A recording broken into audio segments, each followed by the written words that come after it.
Did you though? But did you? Good evening, everybody. Thank you all for coming. It looks like we've got a couple of our members in, Erica, Phil, and Justin in person, and the rest are online.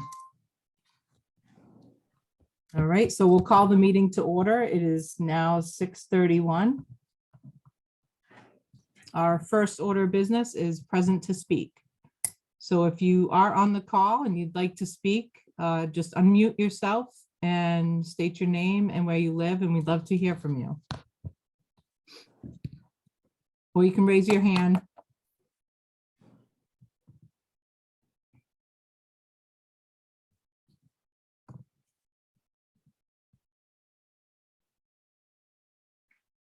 We will have another opportunity at the end of the meeting for present to speak. All right, let's move on. We'll go to the chairperson report. I just wanted to thank Phil Stevens, first of all, for conducting the first, well, I guess it's the second outreach event at Center School last night. As you know, there was a community presentation on November 9th, about a month ago. And we continue to have a few other community events scheduled throughout this month, and also a couple in January. So I encourage anyone on the committee or in the public, obviously, to attend these events to get the latest information. And I think the best part of it is that there'll be a question and answer session at the end. And I know last night was very interactive, and it was very interesting to hear different people's perspectives, and also some really good points about some things that we may or may not have talked about in this committee. So thank you, Phil, for doing that. I know it's going to be a marathon over the next 6 weeks to squeeze that into your busy schedule, but we very much appreciate that. The other thing I just wanted to remind the committee members that we do have a protocol in our communication program that we voted on early on when we first started this committee, in that any communication that does get issued from any SBC members should be accurate and complete. It should not be listing any inaccurate information, as it does come from the SBC committee members. We did discover that we learned that there was a communications that went to a bunch of Willington residents that may or may not have been accurate to what we've been working on over the past 2 years. So again, I just want to remind the committee to be sure that if you're going to share information and try to encourage people to come out and participate and vote, that it is accurate information. We do have a website. We've got our FAQs document. We have a series of presentations, excuse me, and multiple areas where you can get the accurate information. So I encourage everybody on the call, and anybody else that's not on the call that's just listening in, to really do your homework and look up the resources that we have available to get the accurate information about what we've been doing, excuse me.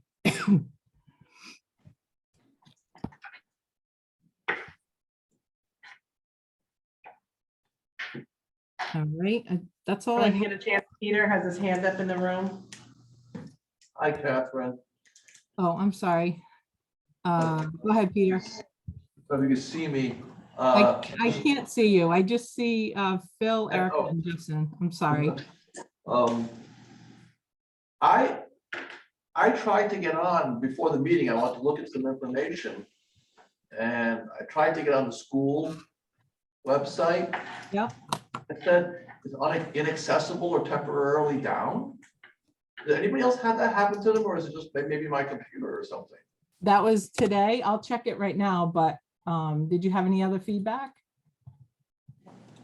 I'm just worried because unless it's just me, that I couldn't get to it. And I was just trying to find something for myself. I just went from the town Did it work? website, I went to Oh. the school building committee site, clicked on the Alright. documents, and went right there. Maybe it's my Frontier Sorry, Catherine. No, no problem. I would try to share my screen because I'm on it right now, but as you guys may or may not know, every time I do that, it kicks me off.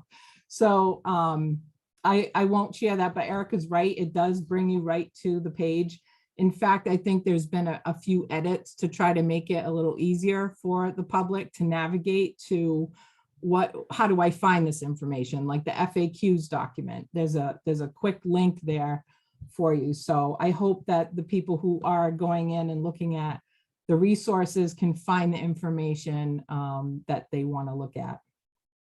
And thank you for Phil and Ann for getting that updated on the school website. Any other comments? All right, let's move on. One other thing I just wanted to say, we do have a full agenda, as most of you know. I'm going to do my best to keep us moving along, but also addressing all of the items that we need to talk about tonight. So, but I also don't want everybody to be here till midnight. So, so moving on, approval of the meeting minutes. So everybody should have gotten a copy of the meeting minutes from November 16th. So do we have a motion on the floor? I will move to approve the SBC minutes of 11/16 as presented. Thank you, Erica. Second. Thank you, Mike. All right, any discussion? Okay, let's take a vote. All in favor of approving the school building committee meeting minutes of 11/16, say aye. Aye. Any nays? Any abstentions? Okay, motion carries. All right, we'll move on to communications. I did receive 2 emails since our last meeting.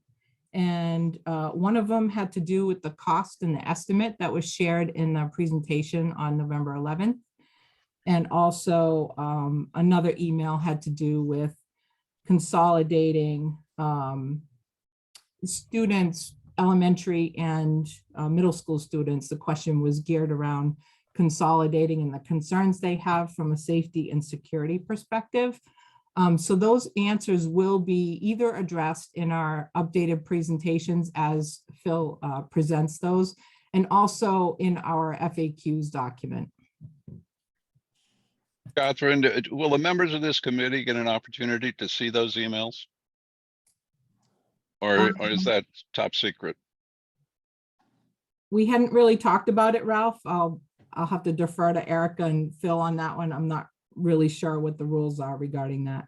I mean, because the communication was directly sent to the school building committee. Which we are a member of. Right. That's- I just don't know if I can put it on the screen. I mean, I could probably email them to you guys if. I don't think I think it would be appropriate. I don't think it's a point of process. We have forwarded them to everyone, not for any other reason than it just hasn't been the process of this committee. And for receipt too. That certainly, but they are all available for anyone to look at any time. They are all FOI-able documents. There's nothing top secret, Ralph. No one's intention is top secret. I think it just hasn't been the process of this committee.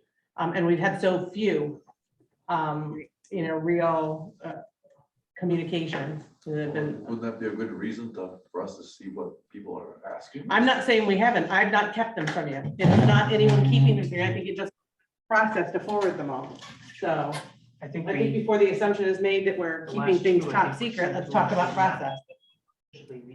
Yeah, I mean, we could talk about the process. I don't know what it is. And I think Erica made a good point. We haven't had a lot up until now, so. You did get the email. The 2 emails we did all receive. I know because they were sent from Kelsey in my From office. Kelsey? Yeah. Yes. Are those the only 2 emails that we've received? Okay. Well, we got some advertisements. Do you want that? No, Someone I selling. get enough spam as it is. Yeah, We'll send you somebody, everything. You want everything. yeah, somebody selling some air quality stuff. If you want that, we can forward it. Staff definitely doesn't have anything else to do. We'll do that. But we did work out the the email issue that we had last time, mostly with, I think mine, maybe Phil's, but anyway, I just wanted to share that with you. So moving on, subcommittee reports. We have 3 subcommittees: communications, land assessment, and finance. We'll go through each one of them. So for the first one, communications, draft community survey questions. I think Phil has something prepared. Yep. So I'm just going to share 2 quick things just so I think people will see it. So we did do some revisions to the webpage to really highlight and make these things jump out organization wise. So on the school building committee webpage, it's got the agendas. It's a direct link to our agendas, a direct link to our minutes, a direct link to our YouTube page. This is the school website because this is elsewhere too, and the FAQ document in our emails on the front page. And then we did direct links to some of the more important documents that have recently been done. And so those are direct links to those. And then you have this simple document container down the bottom. So that's one thing that's been updated. And the second thing, I believe this was sent to all of you. This is the handout on steroids with like everything that we can jam onto 2 pages. So you have this in your email as well. This is on Facebook. This is going out anywhere we can get it out. This will be out in the presentations as well. And this Friday night at the tree lighting, like I'm going to have these there. I'll have them at the concerts. Anywhere I can get these out. The QR codes are really handy. So it's just something else that we've done. And Catherine had approved this. So this has gone out.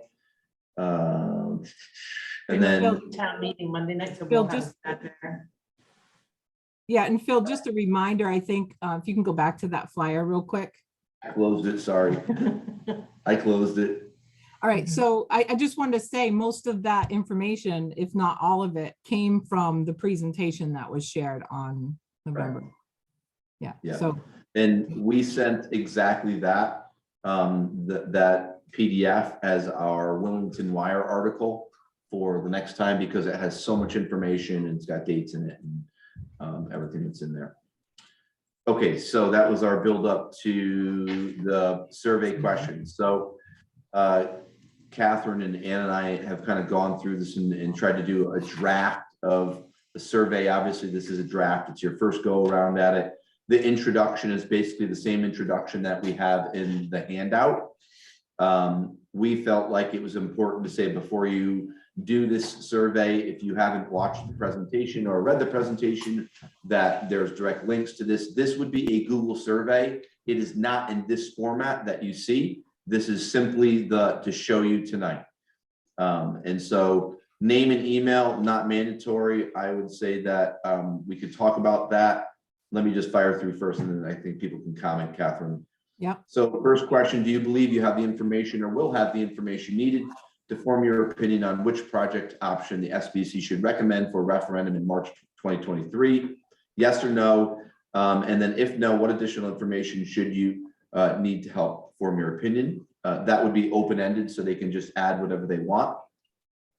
The second question would be, I would support renovating to like new condition, Hall Memorial School into a preschool through grade 8 school. Yes with an auditorium, or no, they'd have to select one of those. And then why, and whether it's yes or no, we want to hear why, so we know what people are thinking. Catherine, this is new since you looked at it.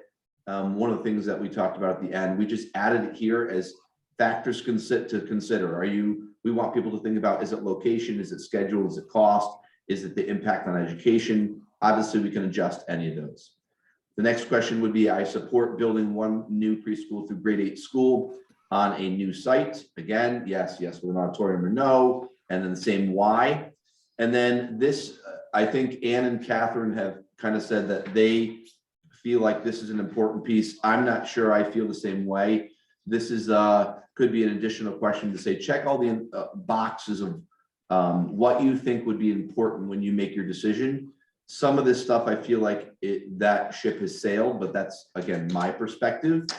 And I think that they could speak to that up here in the why if we give them the talking point, schedule, cost, impact. So that is it's meant to be a short survey, a blast, with the intention of this going out at some point, I would say in January, in enough time for us to get information back, to help us make a decision in that first meeting in February.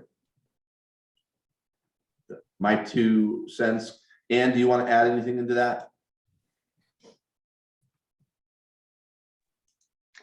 No, I think it looks good. Is it clear enough though with the auditorium, having that as a choice? That's something we can all talk about together as a group, or should that be a separate question? I'm not sure about that. Especially someone who may not have done as much research into it, you know, who hasn't listened to a presentation or read up on it. Well, at that point, they would just pick a yes or no, Okay. or they would wait on the survey and then research. Yes, with an auditorium as well? Yes. But I hear what you're saying, Ann. Mm. So could you do like a follow-up question with it? You know, how you have the why on the bottom? Right, if yes, you support the auditorium option. But I I mean, think you're choosing that. You're saying yes, or yes with an auditorium, or no. I agree. I'm just trying to tell you what Ann's point of, if Yeah. you don't know what that it is an option to do one or the other. Then the answer would just simply be a yes or a no. If they're not familiar with the auditorium, I think that's what Ann was saying, right? Mm. And you could just do an additional question that we would take that out and you would say, these would become yes or no's with the why. And then the next question would be, would you support the addition of an auditorium? to Yes. either project. To either. I would support that, Phil. We had I that would, first. I also am, We've think gone back when and we're, forth. I mean, I like the condensed, but that's just me, and I maybe was it's trying to because keep I the know all survey of the short. information. This seems Mm. different than the first survey you did like. 100% Yes. different, because it was all about the options, the Friar study, totally different. The first one was to help us decide, or help the Board of Ed decide what they voted on to move towards the town. We now have 2 projects, so we don't need to ask them about all that. We're trying to Right, get to, so- would they support these projects? That's where we're Well, at. here's what I'm looking for, maybe you can help me. I think the town needs to give us input Mhm. on either project, what their preferences are. Because we ultimately need to make a decision as a committee. It'd be good to have that feedback, and I'm not getting that from this. It seems kind of. Preferences on what? I mean, we're not at the design phase, so we're not No, even, we're not making that which- decision. Which project? Which they plan? prefer. That's what the The question is. you or the extend and, I was getting mixed up, extend and renovate? Alteration Yeah, extension. both. That's what the both question options. is. Do you support this or do you support this? Where's that? There There were was both options on there. no to each one if you wanted to. I'm sorry, I couldn't see it from here. I'll get back to it. Give me 1 second. I'm just going back to the, Yeah, so do you support a new school on a new site? Yes, yes with an auditorium or no. Would you support an alteration extension? I don't know which order they're in, of hall, school? Yes, yes with an auditorium or no? so this is And then the, why the, or why not? I'm gonna say old survey, what You a could write number of in. years ago it was. Mhm. We want to know why. So the old survey said, how familiar are you with the 2017 facility studies that was completed? That doesn't matter now. How familiar are you with the facility needs and process the school board is using? That doesn't matter to this So group right now. 2017, Phil, is the Friar. Right, right. And that's what, this is Why when, doesn't that matter? because we're trying to get their input, not about the Friar study, about whether they want new school, new site, or renovation, right? Right. So that's why, like, a lot of these questions, I would only support performing the minimum needed building maintenance. That's not the charge of this committee.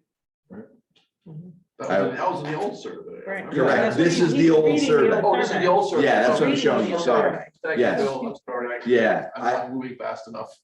so I went back to this and I went through, because we initially were gonna start with this, Peter. And I think I called Catherine and said, a lot of these questions don't make sense to ask now. Right. Yeah. Because we're beyond them and it's beyond the Friar report. So we went back to this. And so again, these are the questions. Sorry, I'm going scrolling fast.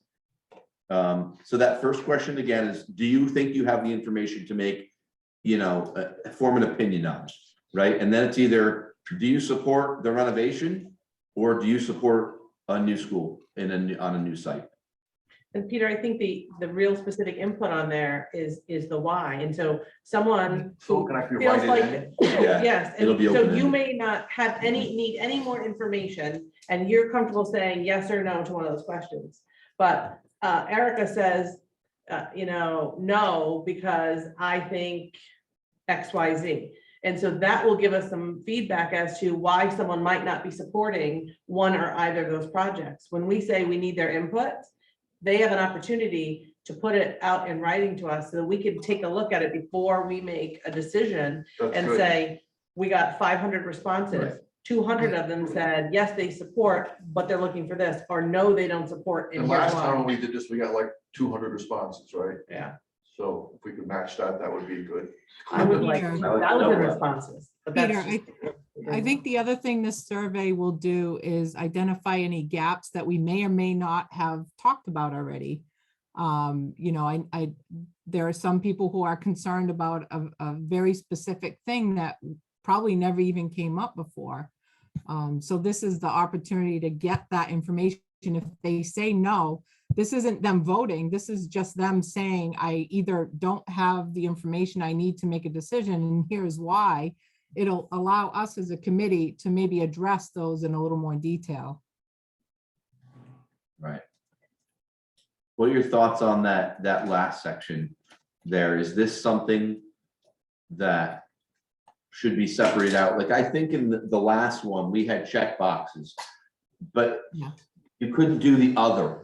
Like, if they checked other, I'm not sure I could have them write into it. And that's why I like the top form better, because I can make it a narrative and they can type whatever they want, as opposed to, I'm now feeding you. Do you want to talk about traffic? You check a box. Do you want to talk about an auditorium? You check a box. I'd rather give it to them open and read those for all of us to digest. instead of leading them to something That's- that maybe is Yeah. an issue. So if you use specific answers, that's great for data gathering, but it's not great for finding out what data you're missing.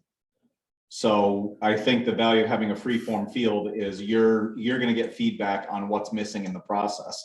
And it may be that all the information we get in the feedback, we've already put out, but that tells us that we're somehow not communicating Missing right. it. We're not getting it out to the people who are responding to the Right. survey. Yeah.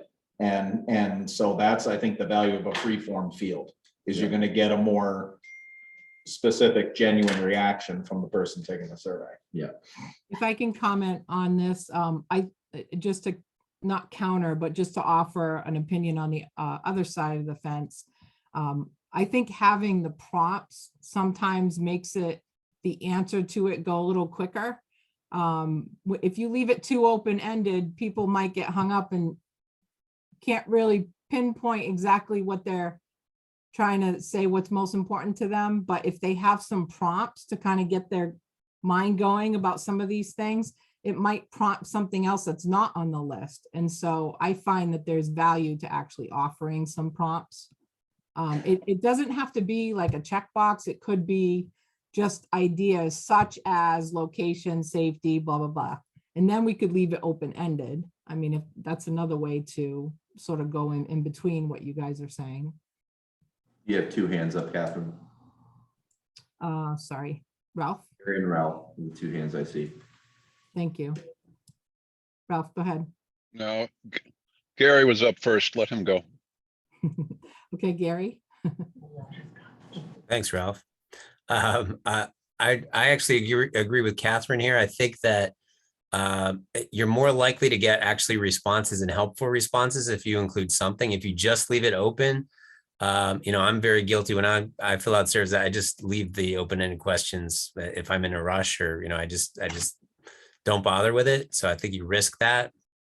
And this, like Catherine said, whether it's a prompt or a checkbox or whatever it is, it encourages people to be more specific. So if somebody said cost, if somebody just wrote cost or something like that, you may not get to what they're talking about. Are they talking about tax costs? Are they talking about the cost of the project? I think if you include a few of those, you'll get some more specific information So I kind of support having that somehow. Thank you, Gary. Ralph, go ahead. Any way we can rank these topics? What do you feel is most important? What do you feel is least important? And leave space for comments at the end. Yep, that's an option too. I think that would give us a better read than simply check boxes. Rank them in order of importance How to do that. to the respondent. That's not hard to do. I see a lot of surveys done that way. Yeah, I'm trying to think of how to do You it know how in to do Google. it? I'm not sure. I'd have to look to see how I can do it. As long as there's not 50 items, I think if we keep it to like under 10, or even under 5, if we wanted to scale this down a bit. I'll break it into 2 sections then. Yeah. No, it's a good idea, though. Now, what if? Anybody someone else doesn't have their hand like up? either option? Peter does. Oh, sorry. Okay, thank you. Go ahead, Peter. What if someone doesn't like either option and wants We could nothing? write it in, I think. No, Say for no both. for both. You both know, okay, okay. Yeah, so. Okay. And if someone feels strongly like that, they're likely to make a comment, I would think also. Yeah. You know, if they're gonna vote no for both of them, then they have probably a strong feeling about it, whether it's they feel it's not affordable or whatever the reason is. Right. So I would hope they'd be inspired to write some comment if they felt that strongly about it. Last time we did this was all electronic mostly, right? Like you had to do it on the internet. It was both. We had paper. Everywhere. Yeah, How did that work, the paper? we just put them out in different locations and people could turn them in. And then when they came in, we entered the answers into Google for them and copied them in. So then it was added to the whole data sheet so the board could see everything. Were you kind of able to look at it, Phil, as they were coming in, like to see what people Oh, were yeah, saying and yeah, stuff? So yeah. will yeah. that be visible to all of us We can make it view only, sure. Yeah, on our Google Drive or whatever? yeah. I mean, It's just- there are other options. There are other options for surveys too. I mean, we've done a ton of Curious to see what people are gonna say. Survey Monkey. We've done a ton of Survey Monkey with my workplace. So, I mean, and that automatically collects the data. I mean, there's other ways to collect the data. I think we're just looking here to see what questions would be. Paper one, someone has to like enter manually. Mhm. Oh, Yeah, sounds to get the awful. information. Anne has her hand up. Yep, Anne, go ahead.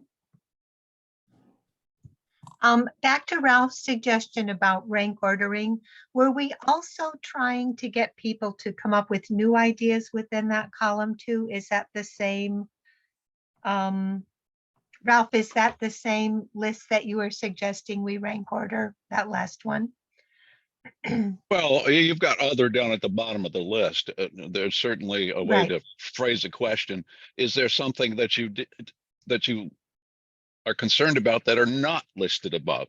Right. Would that also be able to be rank ordered? No. Yeah. I would I think you so. could do a couple blank items that they could fill in the issue that they see and rank that issue. Okay. I think that's Right. possible.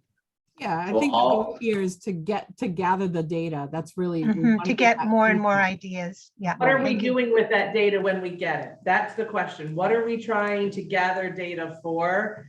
And that's the key to ask ourselves before we start putting out questions. What is that data helping us to do? We are working towards making a decision to go to a referendum. So Yeah. gathering that data, is it gonna change the project? No, because we haven't, it's gonna help us understand why we have a multitude of people saying yes or a multitude of people saying no. And if it's no on both projects, what we might need to take a look at in that direction. It's, try to figure out what we're trying to derive from the data and work backwards into your questions.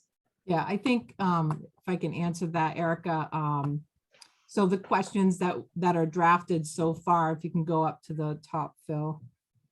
The first question, do you believe you have the information you need? So I think by asking these questions, we're going to get a sense for if somebody says no and they put down why, well, they don't understand the impact to the traffic.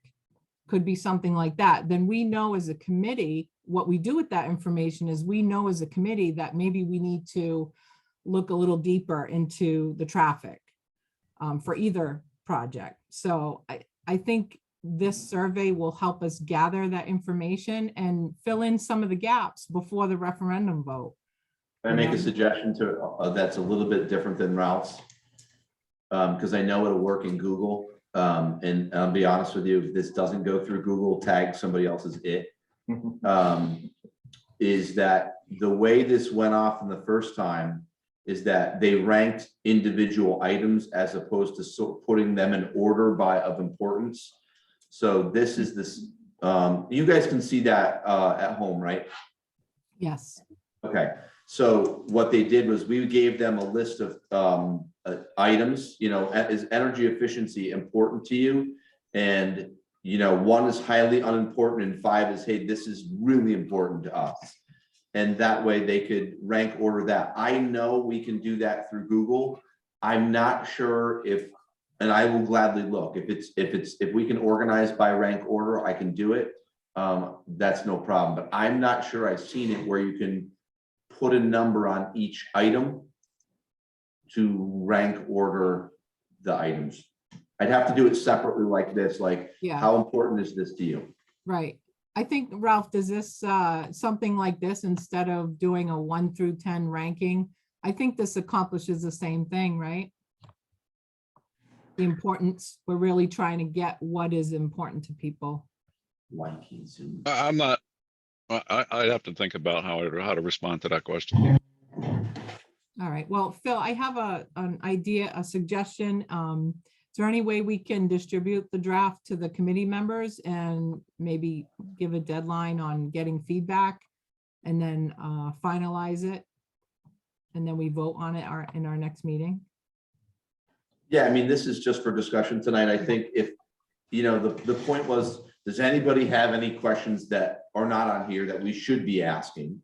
Yeah, Because if this is what I can do, is if this is decent for you right now, I can actually get this into Google. So next time we meet, even if it's in January, as long as by your first meeting in January, you agree that you could approve this and it's ready to go. I would have it not in this format. I'd have it in Google for you and go through it and show you exactly what an end user is going to see and show you how the data is going to pop out.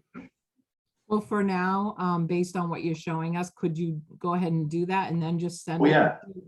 Yeah, so I would, if you could send it to the committee members and then give like a week or week and a half to gather feedback. And then at our next meeting, maybe we can vote on a final version. I'll actually send you the live link and you can take the survey. Okay, That'd be good.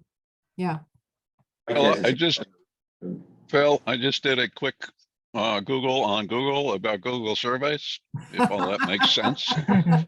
It is possible to do ranked order. Okay, perfect. It may not be in the format where the list shifts up and down. Yeah. But you have the ability, rank them 1 through 5, and you can force unique answers to each item. Right, So they if have someone, to- so in a way, you're forcing them to rank them in order of importance. So that is possible. great, thank you, Ralph. Are there any other comments on what, on the draft survey questions before we go on to the next item? Yeah, so you have 2 online and Mike, and then it sounds like maybe Peter in the room. Okay, we'll go to Brianna. Hi. I would support renovating to like new condition HMS. It should probably have extending. We're not just renovating what's there, we're proposing adding to it also. So do we want to use that AE Alteration. language again? I don't know if that will be clear to people. Extension, yeah, Go. that will help, right? Thanks. Thank you, Brianna. Ann? At the very beginning, when you ask if they have enough information to make the decision, perhaps we could link the presentation. And I would think it's the presentation that Phil made where someone could just watch the presentation and be updated. I know we have a deck of the PowerPoint slides, but I think the presentation is a little more easy to understand. It's there, So- Ann. Yep. Oh, They're it's both- there. Okay, thank you, Phil. The link and the YouTube. Okay, both. Okay, Yeah. very good. Thank you. Yeah, so the SBC presentation is and I don't want to click it because I don't want to go off of this, is Yeah. basically the PDF, and the YouTube presentation is where Phil talks for an hour. Okay, very good. Thank you. Thank you, Anne. Now you said Peter had his hand up? Hey, how long will we do the survey? Like a month, or what's the period of survey? Typically, you just hammer it and you just, every day you're updating your Facebook. Did you do survey anywhere you can? Because the longer you draw it out, it's like people forget about it. If you say you have. Participation 2 goes weeks- like this. Yeah. Yeah. If you say you have 2 weeks, here's the date, and in the start of the second week, you hit it again and say, if you haven't completed this yet, it closes on Friday. So that way you have it open for a couple weeks and you can get that information. And if I could add, if we want to analyze the data, we don't have a month, we have a timeline, right? And so we're working against, up against a timeline that we've not, I'll argue again, that we've known. So we're putting the survey out and we want to have time to analyze it and determine. So if we had done this 2 months ago, I'd say, we have a little bit longer, but we want. Can we use that thing the town uses to send for people who are signed up for town? emails? Oh, yeah, We can just, it'll be a they link. can all just get it. But yeah, in anything we do, Peter, just so you know, we send out like Phil's, everything but the kitchen sink flyer went out on the school building committee website, the school building committee Facebook, the town website. So it went to the town distribution list as well.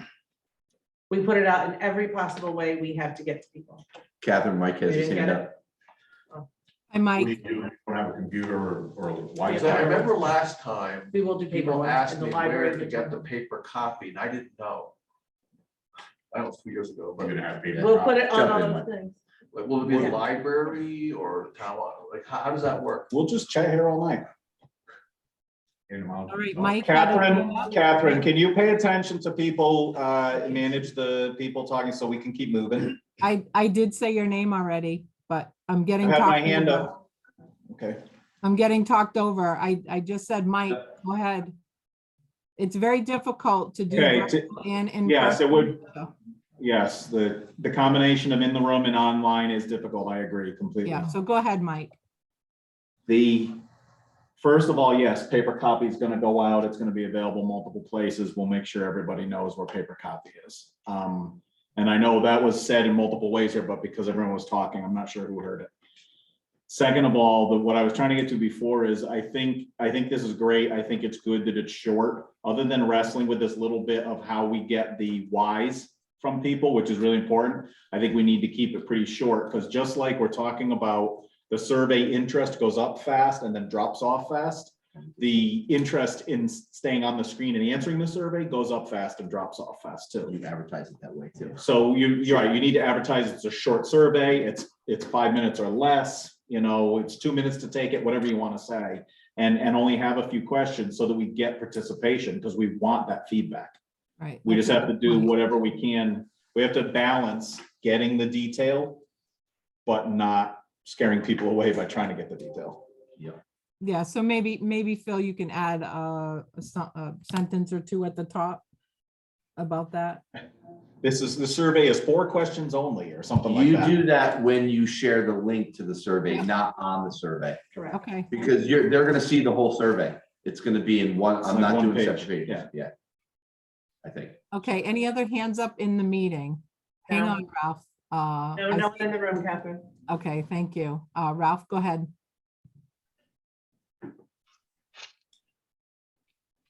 Some surveys that I've participated in require an answer to every question. I don't know that we want to set this up in that fashion, because I think some answers are better than no answers, or all answers. I don't know if anyone else would agree with that thinking, but usually when I get to a survey and there's a question that I do not feel I can honestly respond to, I'll skip it. But what I have completed does not get sent back to the originator of the survey. And I think that is not going to be very helpful if that's how this is constructed. Thank you, Ralph. Well, I think once Phil sends that to the committee members, we'll have more opportunity to add some comments, give it some more thought. and then respond with your comments to the email that gets sent out. And it'll be presented at our next meeting, so we can have a vote perhaps. All right, I'd like Okay, to can I move keep on track? to the next item, review the school building committee communications plan. So I've asked Phil to pull this up this is just a reminder to the committee about the communications plan that we came up with and voted on back in June. Yeah, I think it's important that we, especially now, because we're starting to push out a lot of publications, flyers and whatever we're pushing out on social media, and where to point people. So we have to stop saying there's all sorts of information on the town website, because it's literally a link from the town website. It's a click that brings you to the SBC page, which is what you agreed on for your primary website on the town, on the school side.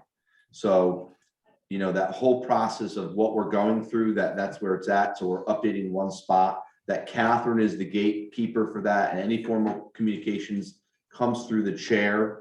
I think that's important, and that, you know, people, anytime someone says, and Mike's been, I think, doing a really good job, I've seen on Facebook, where someone makes a comment on Facebook, he's just saying, here's where you can find that information, here's where you can find that information. You know, keep it really simple without putting your opinion in it. And that remind people that if they send an email, they're not going to get a response. The simple response they will get will be, thank you for your email. We're answering questions in the frequently asked questions document.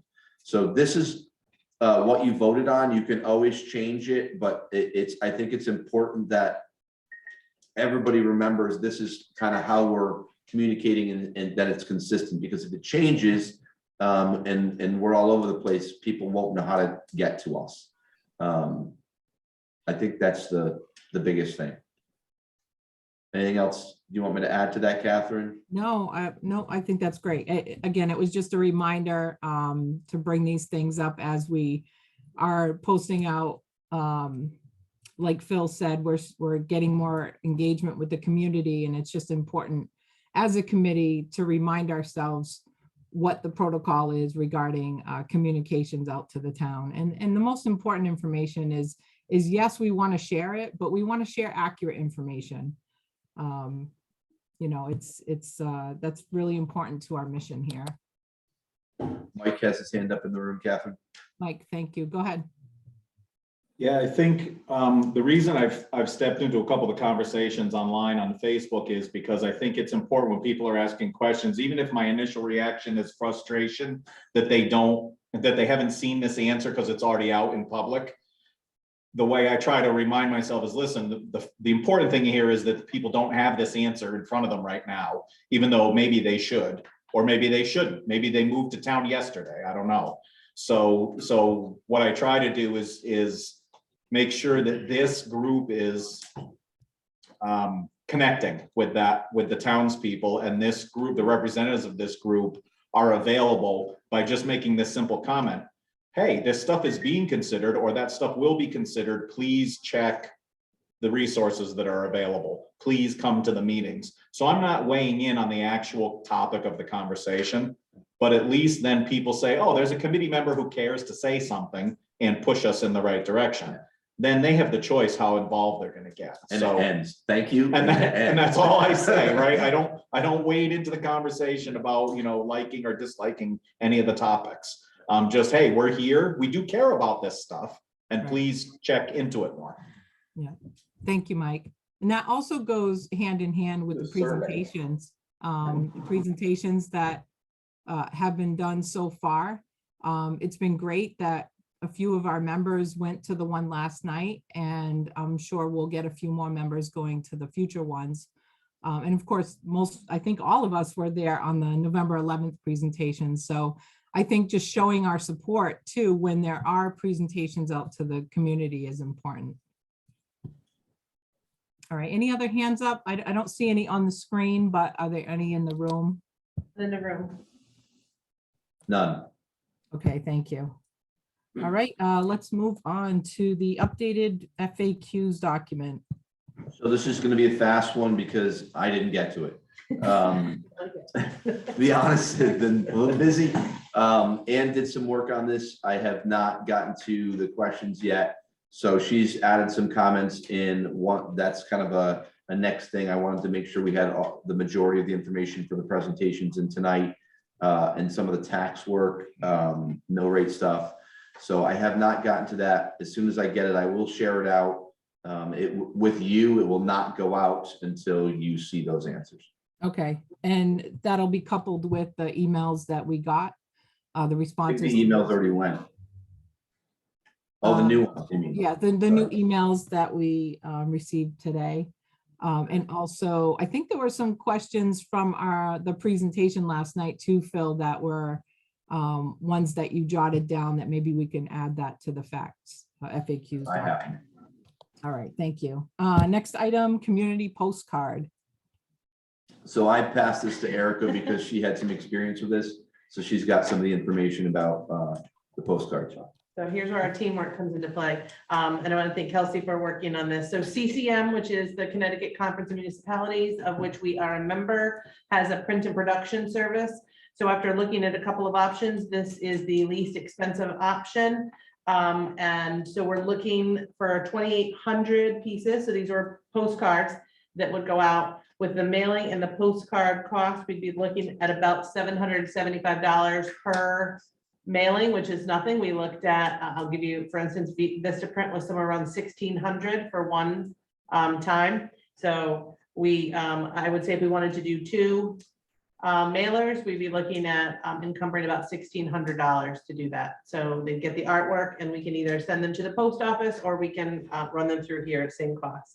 And they would go to every, it's an every door direct mailer. So, and we got the number that we need from the post office, so we're at 2,800 pieces.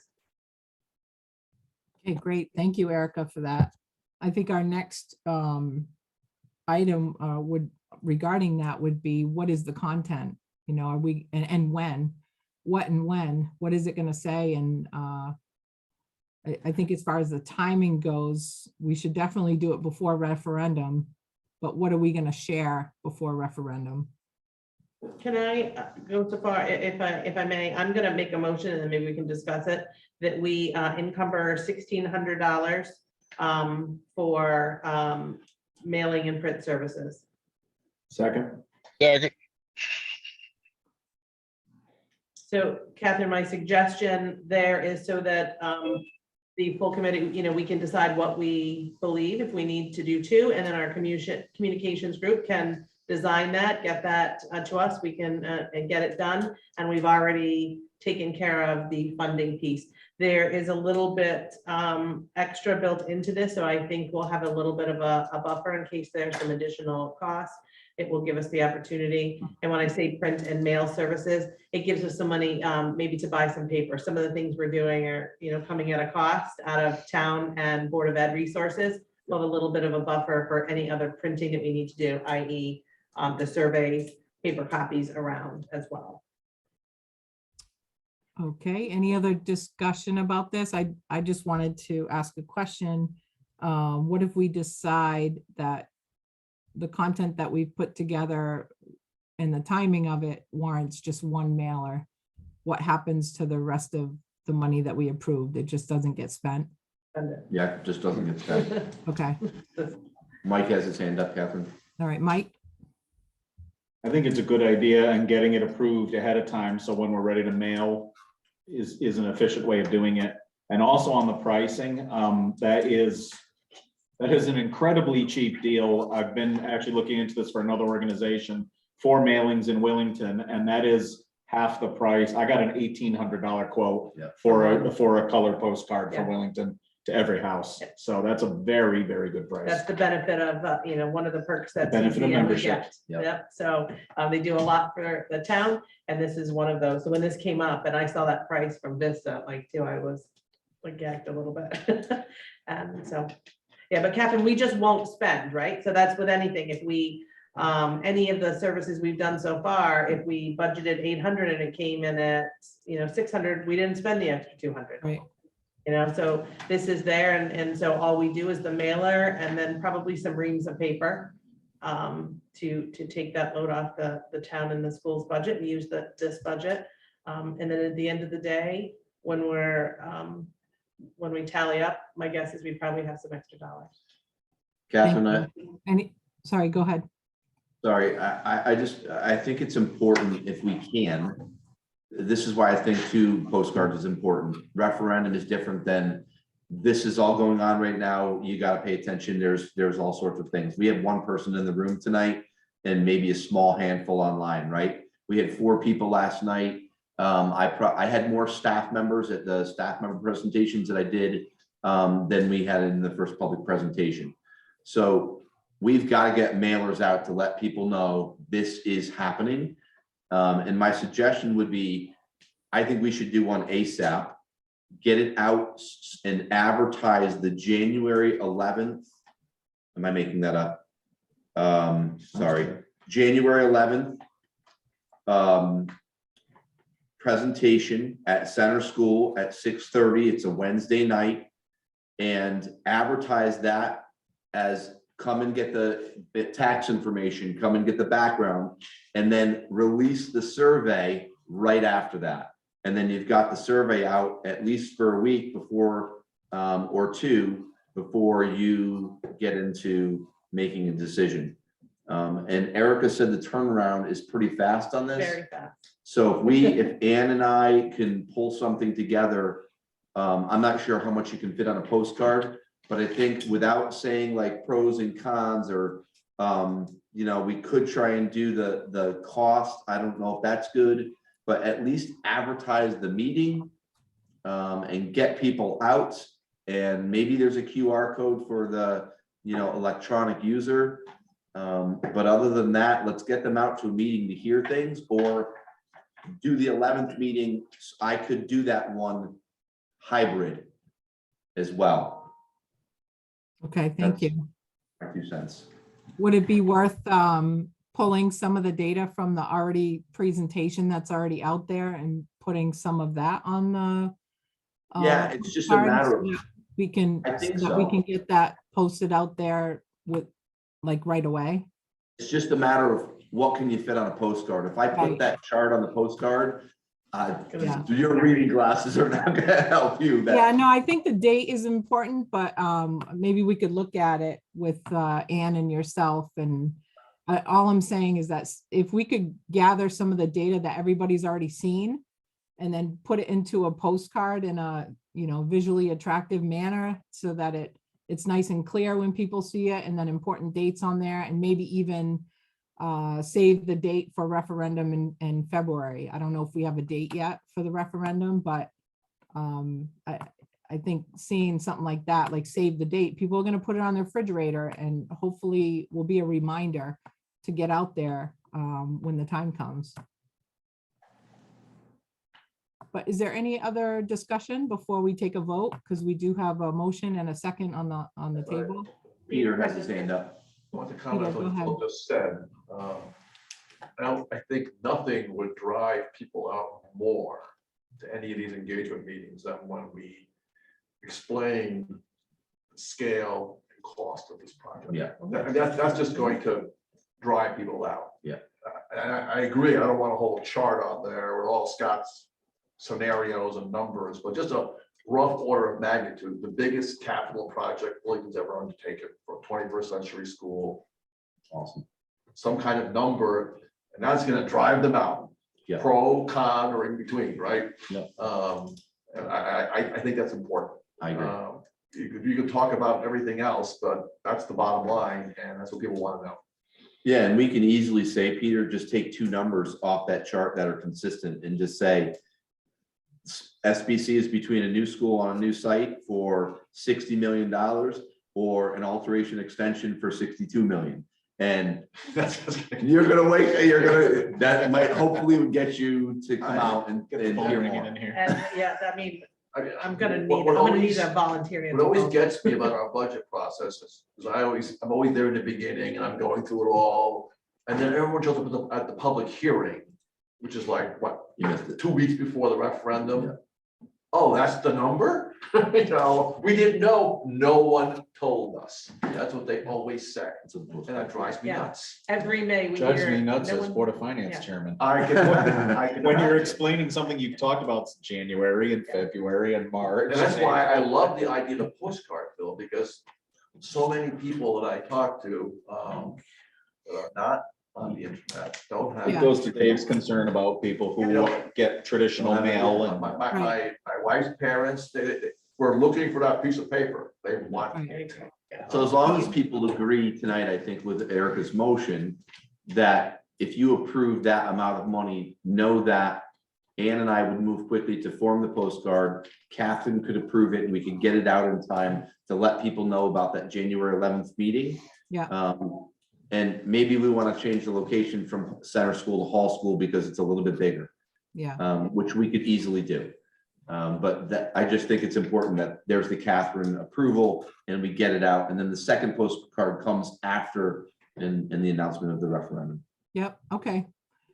So we have a discussion, any other discussion before we take a vote? I'll take a overall vote, and if there's any objections or. What is abstentions one before comment? we We're vote. supposed to wait till present to Oh, speak. okay, sure. All right, what, I'm sorry, what was that? You're good, you're good. We're all good. set. Okay, so we're gonna take a vote. So all in favor of approving the printed production service for 2,800 pieces in the amount of $775 per mailing times 2 in the total of $1,600. All in favor, say aye. Aye. Aye. Any nays? Any abstentions? Okay, motion carries, item approved. All right, we'll move on to the next subcommittee update. Land assessment update on the second appraisal. I have, as the chair of land subcommittee, I have no update, so I don't know if anyone else has information to feed into it. No, Go ahead, Catherine. no, I don't have any update. Scott, I think we put it on Catherine because we wanted to make sure we had to have a second appraisal within a certain period of time. Is that Right, correct? I believe both appraisals need to be within 6 months of when you file the grant application. So we may end up having to get the original appraisal just sort of recertified and then find a second appraisal. Okay, so that's our Yeah. So time. January. Yeah, so we're not, okay, that goes with what I thought I remembered. Okay, So we don't need to be 6 months of each other now. We need to be within 6 months of the application. Yes, because the state wants to make sure that the appraisal is current to what you're applying for to the grant. All right, perfect. So We'll we'll keep keep that- this on Yeah. our radar. Yeah, Yeah. we'll keep it, we'll put it on the next agenda along with the updated FAQs document for the next agenda. Okay, finance update. Do we have a update on the balance of our 100,000 spend? And then we did get the second 100,000. Peter's still on? Yeah, Peter's, I'm sorry. I don't have a formal update, but I'm guessing it's around 112,000. Unless we've encumbered something I don't know about. I didn't request one, so if you didn't know. We had in our old 100,000, we had like $12,500 left, and then we were approved a second $100,000 that I don't think we've. Catherine, I will ask for a new update and then send it out to the committee. I'll Kelsey send it to the committee tomorrow. Perfect. That would be great. I know we Wait, had, Hold on, Bill's giving me the hold. hold that because we just got a bill from legal. you. And we could make sure we factor that in before we send the update. The reality is that won't be processed until the next time we do bills, and we only do those twice a month. Okay, So I'll get one for There's tomorrow, your- so it will show where we're at for tonight's meeting, and then that will be in the next That's report. kind of important for RFP, isn't it? Much money do we have to spend? we can always say what the, because we know, Yeah, if you know what it is, we can can share. put a what it footnote tells. in the Yeah, yeah, email. correct. Yeah. Yeah. Thank you. All right, Brianna has her hand up. Go ahead, Brianna. Is that public, Which part? like our register for our checkbook, so to speak? Yes. Yeah. Yeah, Sure it is. was shared at the last town meeting as well. At We the don't typically presentation? Post it on the website, but I Um, don't, I mean, we might redact some things like our account numbers, et cetera, Was but. there? Right, I was responding to Brianna, so if you could just hold the Oh. conversations. Thank you. I know it's very difficult doing this virtual and in person. I was in person last meeting, and it's very difficult to try to hold the conversations, but with all due respect. So Brianna, the answer to your question, yes, it is public. It was shared with the last town meeting where we went for our additional 100,000. So, yeah, Is and there- every time we do an update, every time we have our meetings, we have a monthly update for the finance, but I don't think it was printed out for tonight. Okay, just, we're doing a lot of work here to push out as much information as possible and make things as easy for our townsfolk as possible. And I think what in the world are those people doing with that $100,000? And then again, is probably one of the real big questions. So it's good for them, for everyone actually to be able to look at a document somewhere and know what was used, what's left, and so on. Okay. Thanks. Yeah, I don't know if it's necessarily posted anywhere. Maybe that's something we could work on. Maybe Phil and Ann, do you know if we've posted the I'll have to update? look. I'll have to look. Catherine? Erica Yeah, has. so, can I got it wrong. Can I ask Peter, I think we need to meet. We haven't met as a subcommittee in months.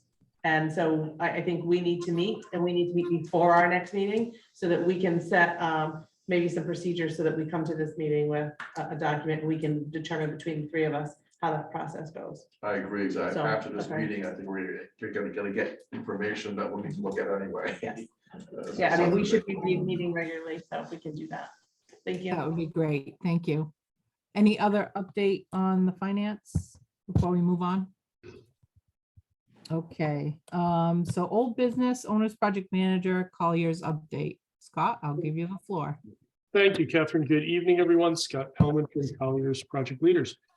So I'm going to just do a quick high level if I can share my screen. Oh, sorry, can you say? Disabled at the moment. That's okay. You're good. You good? All right, let me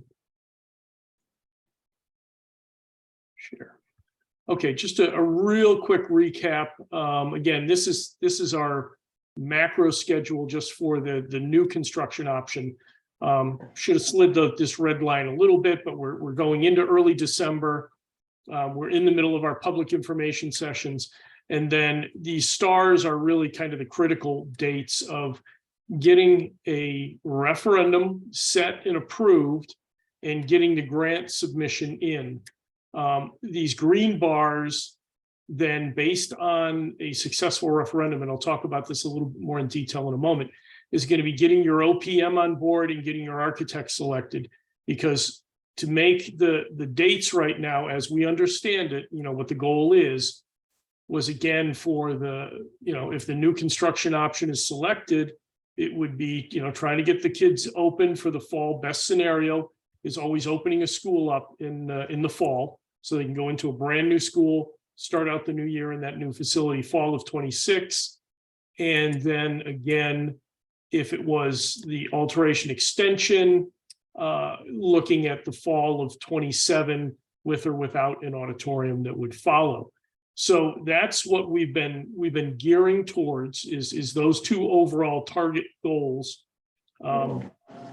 With getting a grant in prior, this spring. So our funding is approved the following July, typically July 1st, through the legislature. So we'd have our funding approval, have that in place, ready to start construction. So I did send out, I think it was earlier in the week, maybe, or end of last week. It's all blending together at the moment. An updated milestone schedule. And, I understand it is a lot of information, but what I tried to do was to color code it And then I worked with Phil to also incorporate a number of the public presentations that he's coordinating right now. So yellow was sort of committee, school building committee or town action. Blue was OPM selection. We'll talk about that as we go through. Green is the architect concept planning, and that's going to be discussed under our new business. But so let me just kind of run through this now quickly. So we're right here tonight, December 7th, our school building committee meeting. We are going to be talking about under new business, the potential to select an architect for the concept planning. Number of the meetings, again, that you heard Phil talk about are now represented. I bolded those, the public information, informational meetings, locations, Willington Public Library on the 8th and 17th. We potentially have our next building committee meeting on the 21st. I would like to talk about that under new business. I know when you talk about meetings, certainly whether we're going to have a meeting that evening. There is a presentation at the senior center, I understand, that day. Again, once, under new business, we're going to be talking about the architect. If that does move forward this evening, the target is to receive their first concept plans by January 3rd. We can review those at the building committee meeting that would be presented by the architect on the 4th. Again, we have those follow-up meetings, the big public meetings, the 5th, the 11th at Center School that Phil was referencing a little while ago. Based on the building committee's feedback on your meeting on January 4th with the architect, we would look for them to provide some updated concept plans for the committee on the 13th. Give the committee a chance to review those. We could discuss them further on the 18th. That's what this is saying, review those final concept plans. And then potentially a follow-up public presentation to put those revised concept plans, graphics out to the public January 25th. Following by our meeting, first meeting, February 1st of 23. And then at that point, we'd be looking for the committee to select or recommend an option for the referendum. Now, I'm working with Erica right now to define the process in backing up from a referendum date of what is the process with the town attorney. Erica's working on getting that to me. So that may modify this a little bit, these dates, because we need to understand the process of getting that posted. Then there normally is a blackout period coming up to that referendum date. So these are, that's why you see here TBD. But what we need to do is we need to have, based on this schedule, the committee to select or recommend an option for referendum. Then we would want to take that option, specifically if it's a new project on a new site, we'd want to take that to our planning department and get an 824 referral. And all an 824 referral is, it's not an approval of the project. It's just that the location in the plan makes sense for the long-term goals of the community. And that's really all it's saying is that location makes sense. So we'd be looking to get that 824 referral. Again, work with our Board of Selectmen and we're going to be working on this to try and determine that date to set the referendum. With that, I would begin to coordinate the SCG 053 applications. These are the site approval document that you submit to the state prior to your grant commitment and as part of your grant commitment. So I would start compiling that documentation again. Very shortly around that time, we would need those appraisals. Again, our next building committee meeting on 15th. And this is sort of a key one here, and actually maybe it should be yellow, but building committee to draft OPM, RFQ, RFP. What we need to do is we need to get, my services are going to end, and you need to go back out for OPM and architect services if you have a successful referendum. So what this schedule shows is that the building committee, and you can probably use a good portion of what you used to secure my services this last time, but better define, you're going to know what the project is, define the project, but start working on that draft OPM, RFQ, RFP. At the same time, I am going to generate an RFQ, request for qualifications, for the architect and the CM, again, based on your selected option. So as soon as I know what option you are, then I can start creating those requests for qualifications for an architect and a CM. Again, it's imperative, as soon as this process, the project potentially is approved, we want to have this already in motion, because it's going to be imperative to get those team members on board to keep the project moving along. Final referendum date, again, that I'd say here to be coordinated. Again, that's going to depend on this whole timeline with our Board of Selectmen and blackout period and posting, all right now tentatively looking at around March 2nd, depending on Board of Selectmen process and filing. I would say right after your referendum, again, assuming that passes, I would say the town issue the RFP for OPM services. I had March 6th, could be, the next day, a couple days after, get that on the street, assuming it's a successful referendum. Committee meeting on the 15th. At that point, you would have gotten the draft RFQs and RFPs, or RFQs, request for qualifications, for both the architect and the CM, again, that Colliers is going to draft. If your project passes, you want to get those out on the street as well. Looking for a date for the town to receive the RFP for the OPM services, for the services I would provide. If we were selected, or what an OPM does, end of March. There are some estimates as far as the grant application, public school construction cost database, and Schedule 2 estimates. Again, Colliers would generate those based on a successful referendum. Work with Phil to get the grant application submitted. It has to be submitted prior to June 30th, but at this point, no sense in waiting. If we're ready to go, we submit it by March 30th, filed online by the superintendent. And at that point, this italicized one is my pre-referendum support would end. So I will draft your RFQ for your architect, your CM, get all the paperwork, work with Phil to have all that ready, assist Phil in filing the grant application, and then our current contract at that point would terminate. With that, you have another building committee meeting April 5th. Yeah. You've received your OPM responses on March 28th. So at that point, you would look to maybe select, you're interviewing OPMs that evening, get the OPM on board, because you're going to want your OPM engaged so they can work on the RFP for the architect and the CM. Those are the real critical ones where the scope is defined. You're going to look for your OPM to assist you with contracts. Again, if it was us, we have contracts that are geared towards the community. We rewrite the AAA contracts, but you want to have your CM on board. Your OPM on board.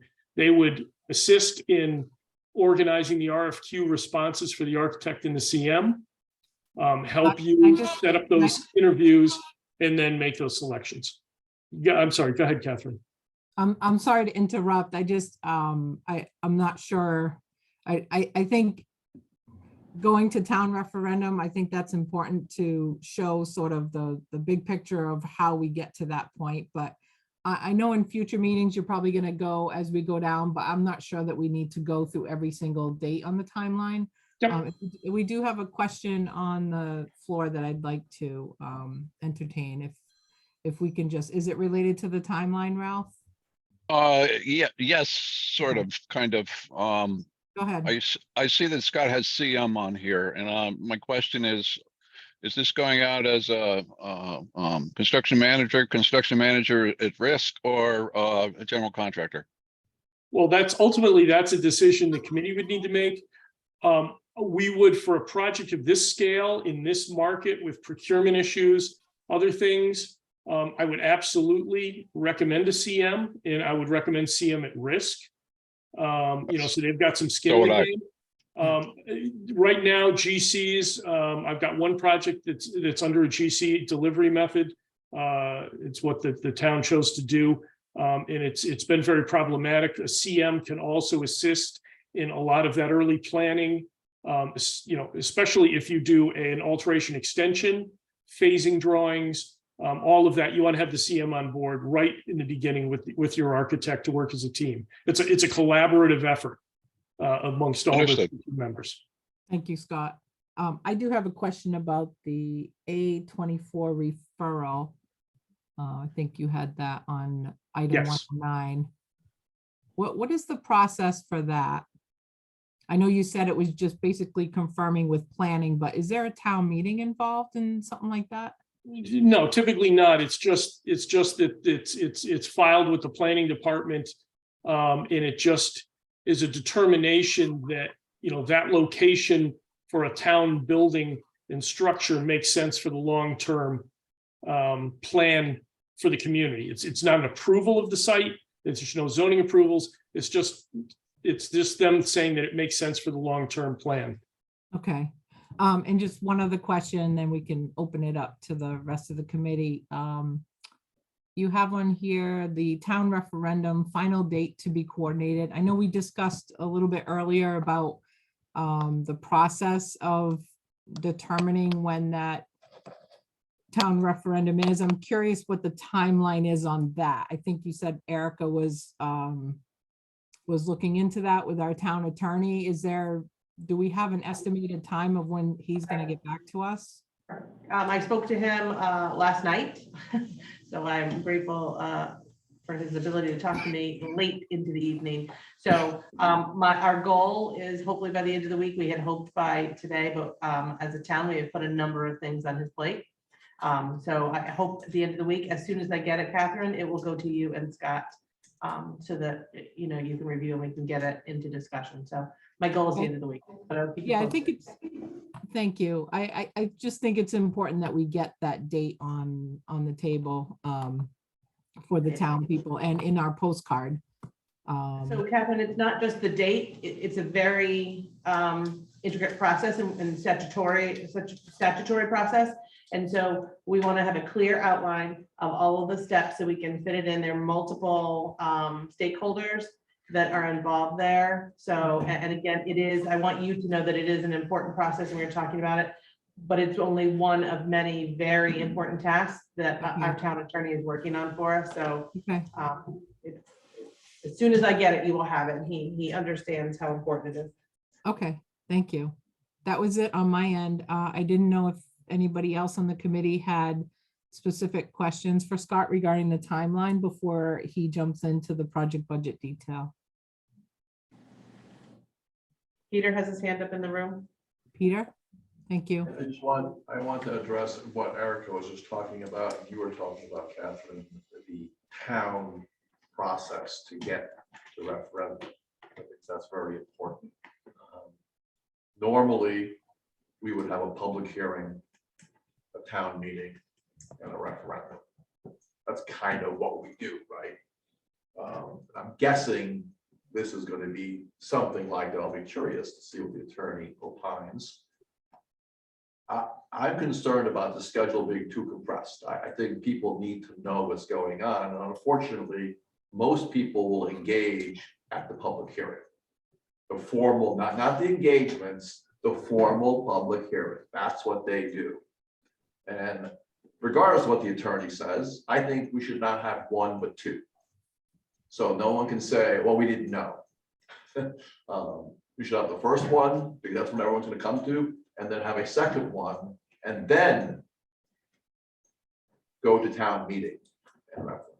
But we need time for that. And I'm concerned about that because it seems like it's being too compressed. And it feels like that hurry up and do it situation to me. Pass the referendum, and then we'll tell you what's in it. And I don't like that. That's not what we should do. Thank you, Peter. I don't know if we have enough time based on the schedule I'm seeing with Scott. And I don't want to cut out the engagements because I'm hoping that they're really good. Thank you, Peter. And I know there's going to be an update on the scheduled timeline for the community outreach too, and after Scott is done with his update. So that might help understand what other community engagements are available instead of relying on just the town meetings for people to come out and express their thoughts. All right, if there's no other comments on the timeline, thank you, Scott. If you could jump into the project budget detail update for us. Yeah, and I'll just touch base on this quickly. So there was some feedback that we received in people in the public, I think, as well as members of this committee, really wanted to see a little bit more of the buckets to make sure that, were the overall project budgets that were developed, did they include everything you needed for the project? So this tends to break it out into some of the bigger buckets of money. So we looked at, again, our 4 options, 1, 1A, 2, and 2A. Here's our total estimated project budgets. And then these are the components that break into those budgets. And I believe the committee should have received this. So the first column is just the raw construction site development costs. Column 2 is escalations. And again, at this point, we're carrying 5.5% a year to the midpoint of construction for each one of the projects. Furniture and equipment, I did just verify. I've got a couple of projects that are bidding out furniture currently as we speak, along with technology. So I looked again at the dollar values that those are coming in at, verified these numbers. So this would be for all of your new furniture and technology equipment. Your AE fees, just to let you know how we did this, it was 6.25% for the new construction, 6.75% of construction cost for the alteration extension, just because there's a much deeper dive as far as discovery phase of the existing building. You've got to go in and measure the components, look at the existing structure. There's a lot of due diligence that goes on with an alteration extension. So architects need a little more fee, as well as the construction period is longer. This one, I only listed a few of the items, but this is all of the other consultants, legal, insurance, testing fees, utility assessments, all of those other soft costs required, all the other components, OPM fees, everything else to build a project is in here. And then contingencies. Contingencies are typically, we held 5% of a construction contingency and 3.5% for the owner's soft cost contingency on the new construction projects. For the alteration extension, because you've got a greater possibility of unknowns, we increased the construction contingency to 7% and held the soft cost contingency of the owner at 3.5%.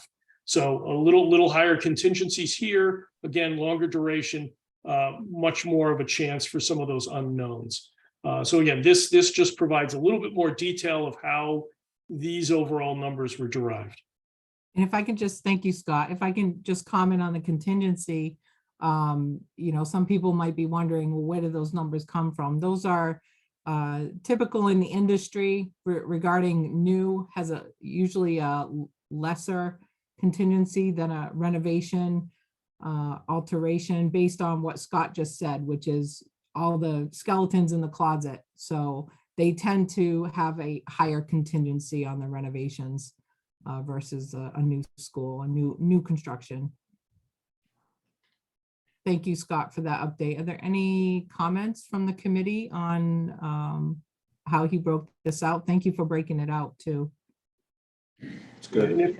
If there's no comments, just to let the committee know, one other thing that I have been working on got off to the town people who are working on the finances with Phil in the cost impacts to the community, is I went ahead and I did a separate cash flow analysis for each one of these based on the anticipated schedule that I presented earlier.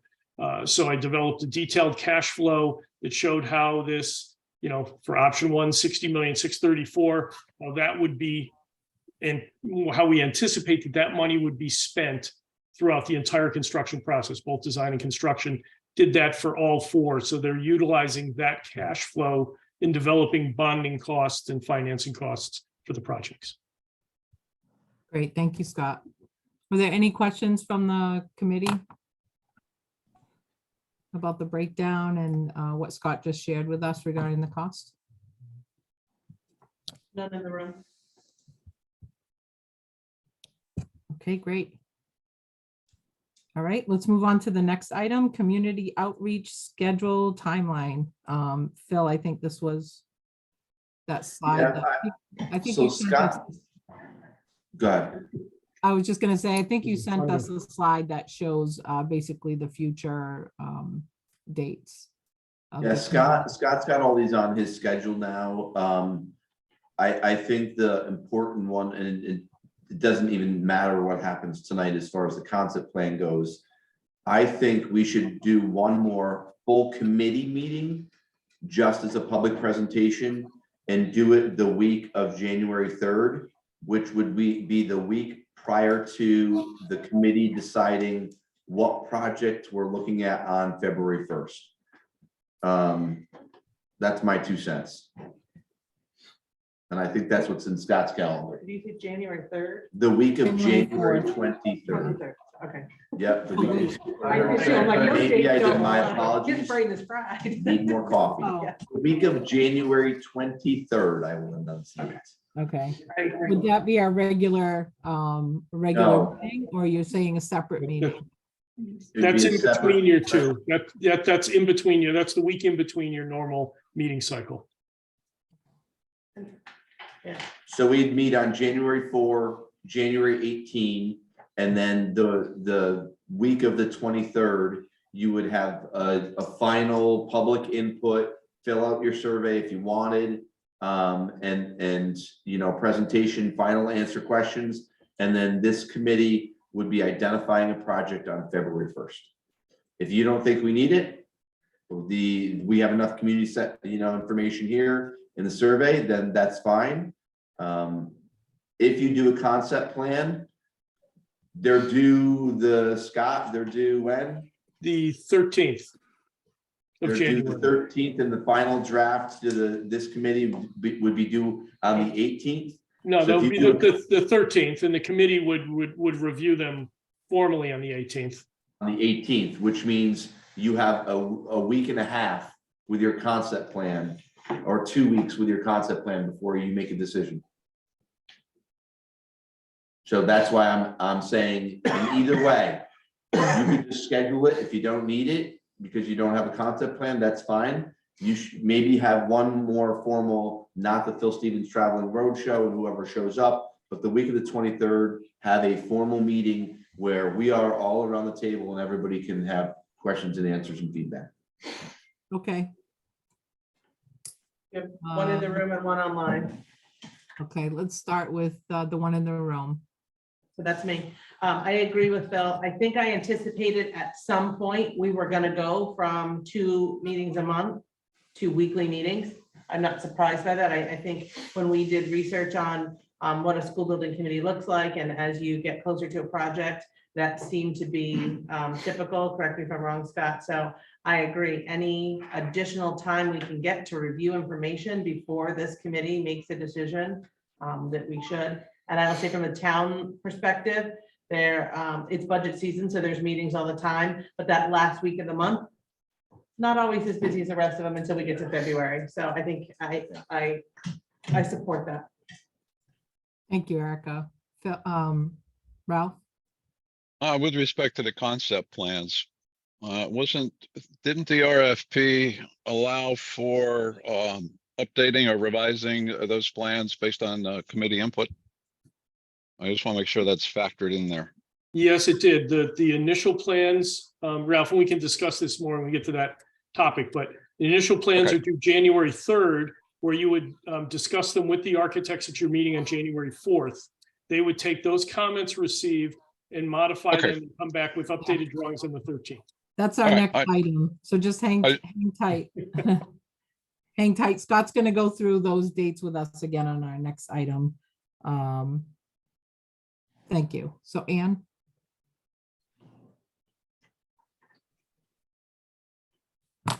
When we hear from the attorney, could this possibly double as what Peter referred to as the public hearing? Talking about the week of the 23rd? Say no. No. Catherine, can I say why I think the answer is no? Because we won't have chosen a project that we're preparing to take to referendum. If we haven't Oh, taken, okay. it wouldn't be the public hearing for a project. Okay, thank you. Otherwise, I would say yes. Just feedback. Oh, Catherine, you're muted. Sorry about that. Any other feedback on the community outreach schedule time? So I'm assuming, Phil, you're gonna add that additional item into the schedule, or? I'll just work with Kelsey or Brendan maybe Kelsey can do this. Just because it's a committee meeting, Yeah. we gotta make sure we have a quorum. Yeah. We want people there. We're gonna send out the financial report, so I'll Perfect. put in there to have Your responses back. availability the week on of your the availability 23rd, which days? So would this be a special meeting? Yes. Okay, thank And if you. there's some conflicts with other town meetings, we'll look at them then. So if you get an email that has some choices or not the whole week, that's why. Okay, well, I guess we could consider this a save the date or save the week. In the week. Look at your calendars now. Well, my birthday's around there, so. Maybe we'll have cake. If you're virtual. Right. All right, if there's no comments regarding the scheduled timeline, again, I just want to thank Phil for being the traveling road show, as you mentioned, with respect to spreading the word on the SBC's work. All right, moving on to new business. So now the RFP submissions for concept planning.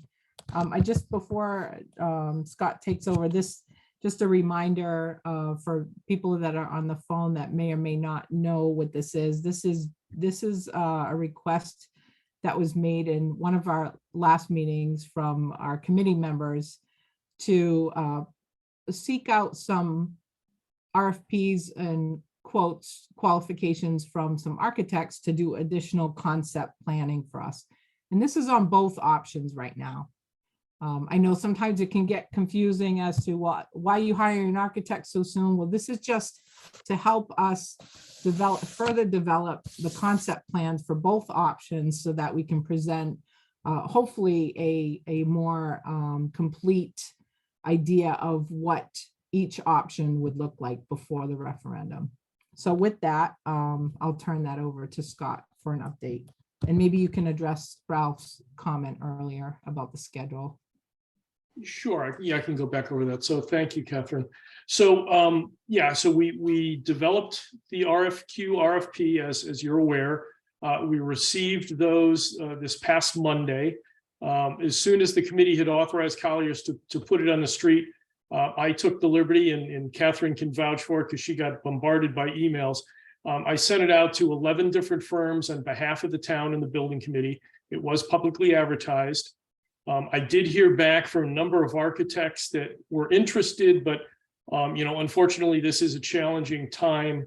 They had a lot of staff that would be off for the holiday periods, so they were unable to submit. But we did get 4 submissions from 4 very qualified firms: Tecton, Silver Petroselli, Fryer Associates, who you're familiar with from your studies, in Quisenberry, Arcari, and Malik. QANM. So I sent I believe you should have gotten the proposals. I believe Catherine sent them Monday evening. We received them about 2 o'clock on Monday afternoon, sent those to the committee. And then I spent a good part of yesterday going through the responses and put together a matrix that hopefully I believe all of you should have also received via email. And Phil, if I still am able, I can bring that matrix up on the screen. Yeah. And if I can just Okay. add before Scott goes through these, you'll notice when you reviewed each one of these proposals, some of them spelled out what was exactly in the RFP originally. Some of them didn't. Some of them said, here's my lump sum.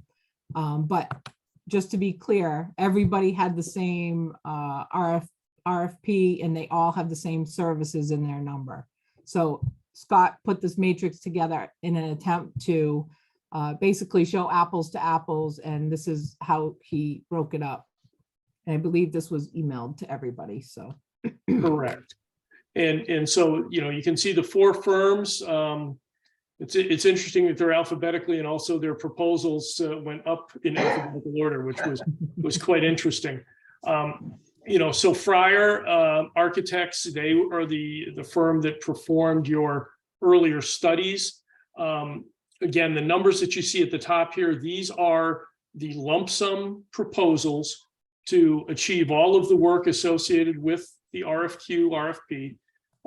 I did ask them to provide hourly rates in case there was some additional work that the committee requested, so we can just compare those.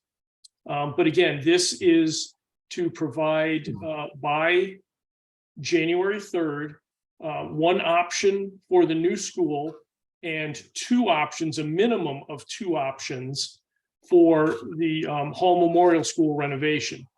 Again, they would attend the building committee meeting, discuss those with you on the 3rd. They would respond to any comments you had that evening, make some modifications, and come back on the 13th. So this was for floor plans. I just asked them to draw them at 1/8 scale, per inch scale, a larger sheet. But those floor plans would also be coordinated with site plans, utilizing the town GIS information, using 2-foot topo information that is available off the town website, and providing an updated concept site plan that also met all the requirements of the educational specification, showed all your parkings, drives, had walkways, everything coordinated with the proposed plan. So the numbers that you see at the top reflect that effort. Again, the next rows down, architects call themselves within offices different things. Some people have associates, some people have job captains, others don't. I tried to look through their proposals and align a number of the hours, but there's not a huge range here. So I certainly, you're really looking at the scope up here. I wouldn't let this be a deciding factor. When I looked as far as clearly communicating scope throughout their proposal packages, I didn't feel Silver Petroselli in their cover letter at all really did necessarily confirm the scope. Again, it is based on the RFQ, RFP, so I don't think that would be an issue. They all provided a letter of interest as requested, copies of the licenses, resumes, profiles of key individuals in the firm that would be involved in the project. From an in-house services, this was where it got a little interesting in the subconsultants. Even though Fryer Architects list landscape architecture as a service they provide, they don't have anyone on their team identified as a landscape architect. I did reach out to Mike Serrano at Fryer Architecture, and he noted that their architects typically do those types of things, that they don't have a designated LA, and they were anticipating doing the site concept design in-house, not hiring a civil engineer. So when we look at subconsultants, and again, I kind of highlighted that in red, no civil. It's interesting then that the second, third, and fourth, QA&M, SP&A, and Tecton all are using the same civil engineering firm, which has quite a bit of experience working on school construction projects.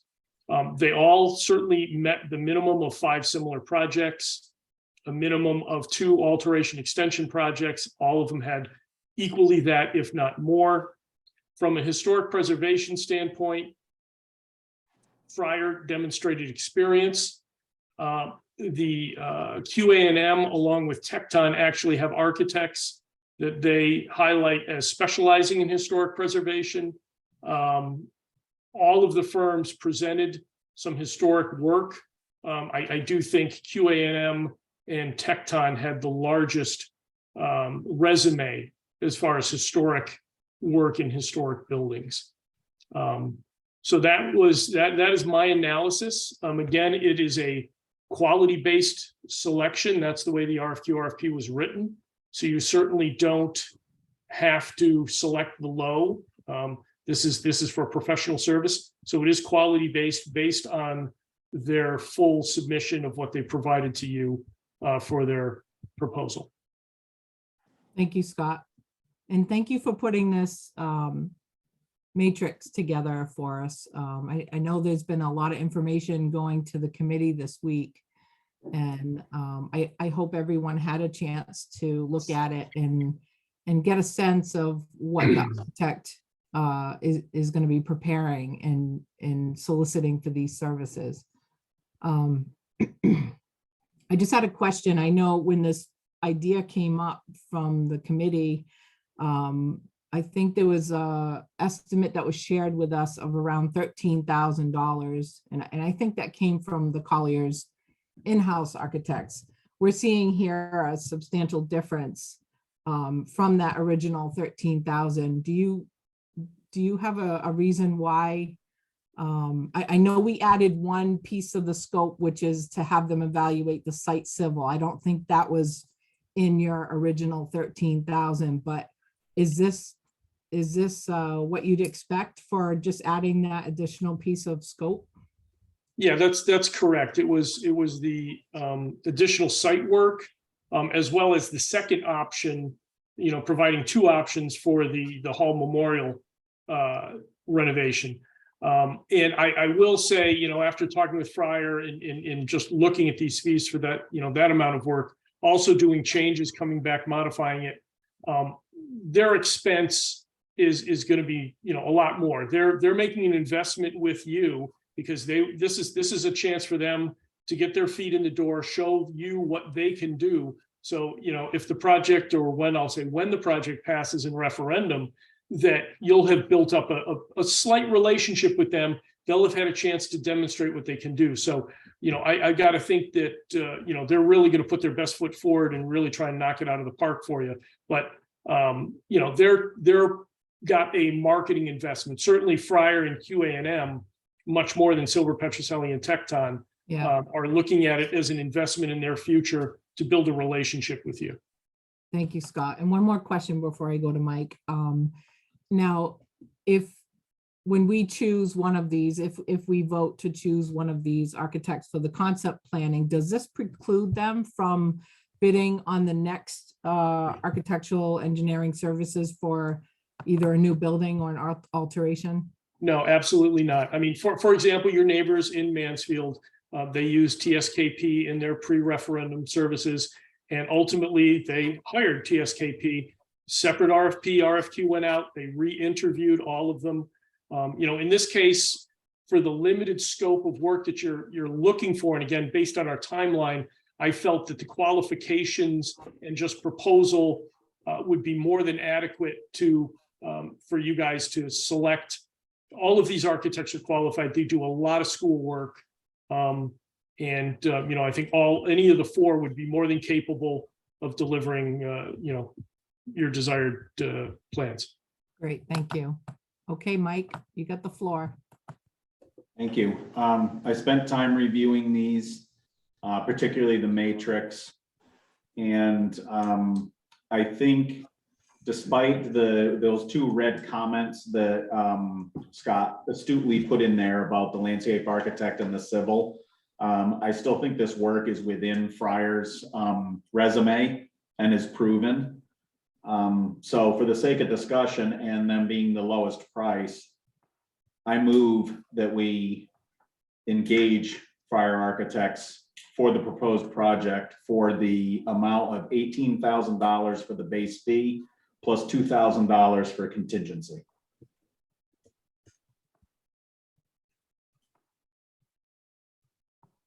I'll second for discussion. Okay, discussion. If I may share my opinion, and then we'll go around the committee because I think it's important to get everyone's feedback. But just a question, Mike, why would you add 2,000 to the contingency? Because their base fee is, they've probably got their own contingency built into that. So I'm just not sure why we would do that. So that would be a question. Go ahead. I was going to answer that, but if you have another one, go ahead. And then I'll make my last comment. We'll go around. Well, my thinking is that, my thinking of picking them is one, they're the lowest price already. Two, they have the resume that meets the need. Three, we have some experience with them in Willington, which is fortunately allows us to see that they've worked, they've done good work for us. And the reason I selected the $2,000 is if we are, if we get the base work for them, but we have a question, if there's one little thing nagging us, or if we get some response from the public in a meeting that there's one little nugget missing from our concept plans, that would allow us to go back to them and say, listen, put 3 more hours on, or put 5 more hours on from their menu of available hours, just to finish up and answer that question. It gives us just a little bit extra to play with. Maybe contingency is not the right word, but that's what I was thinking. It's contingency to allow us to dial in a couple extra hours to finish up answering some question, without having to go back to the committee and reapprove a new expense if it's just a couple of hours worth of work. That was my thinking. Okay. And well, keep in mind, that only puts us $500 over the next lowest bid too. Yeah. Thank you for that explanation. I totally disagree with that approach. I think if we are going to recommend a architect for this, it should be for the value that they submitted in their base fee and no additional. If we did have that very situation, Mike, that you mentioned, we should handle it separately. I don't think it should get voted as part of this. And then Okay, just so to offer my opinion on what my thoughts are with the respondents is I would actually like to see some fresh eyes with a new architect.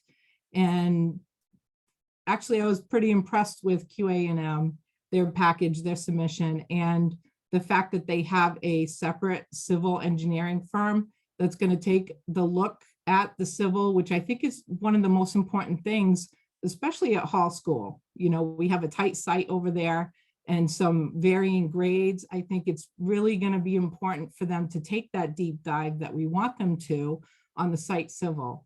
With that said, the other 2 respondents also have Benesh as their site civil, but I don't think they're within our budget. So with that said, I would recommend a QA&M for these services. All right, so let's go around the room again. Gary? Thank you. I think there's basically 2 choices here. The 2 lowest bidders are, well below the other 2. So I think it's between those 2. I know Fryer has done work related to this project before. I was going to say that, I guess minor preference would be for QA&M because their response was exactly what we asked for, including landscape architects and I do agree. I think it's good to have an outside engineering firm as well. So I could go with either one of those, but I think I would lean toward QA&M. Thanks. Thank you, Gary.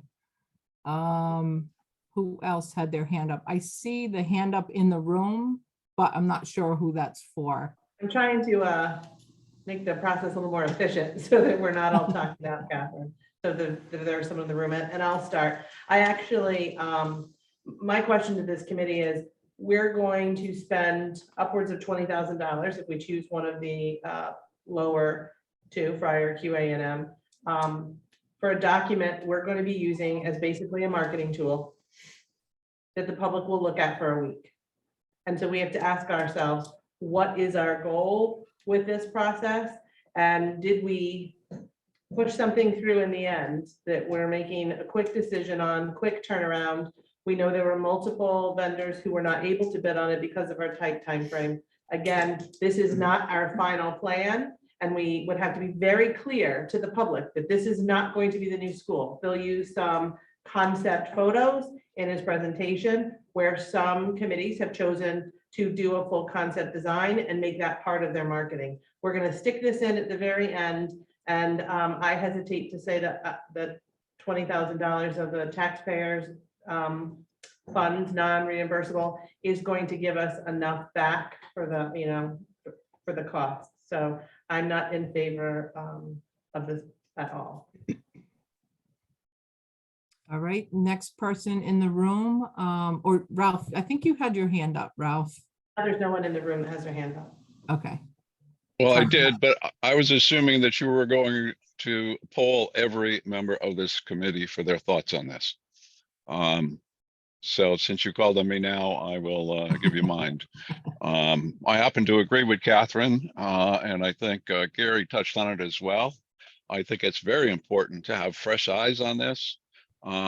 Yes, Friar has a history with Willington, but they also, with that history, have what I would say is a slightly skewed outlook about where the Board of Ed is and where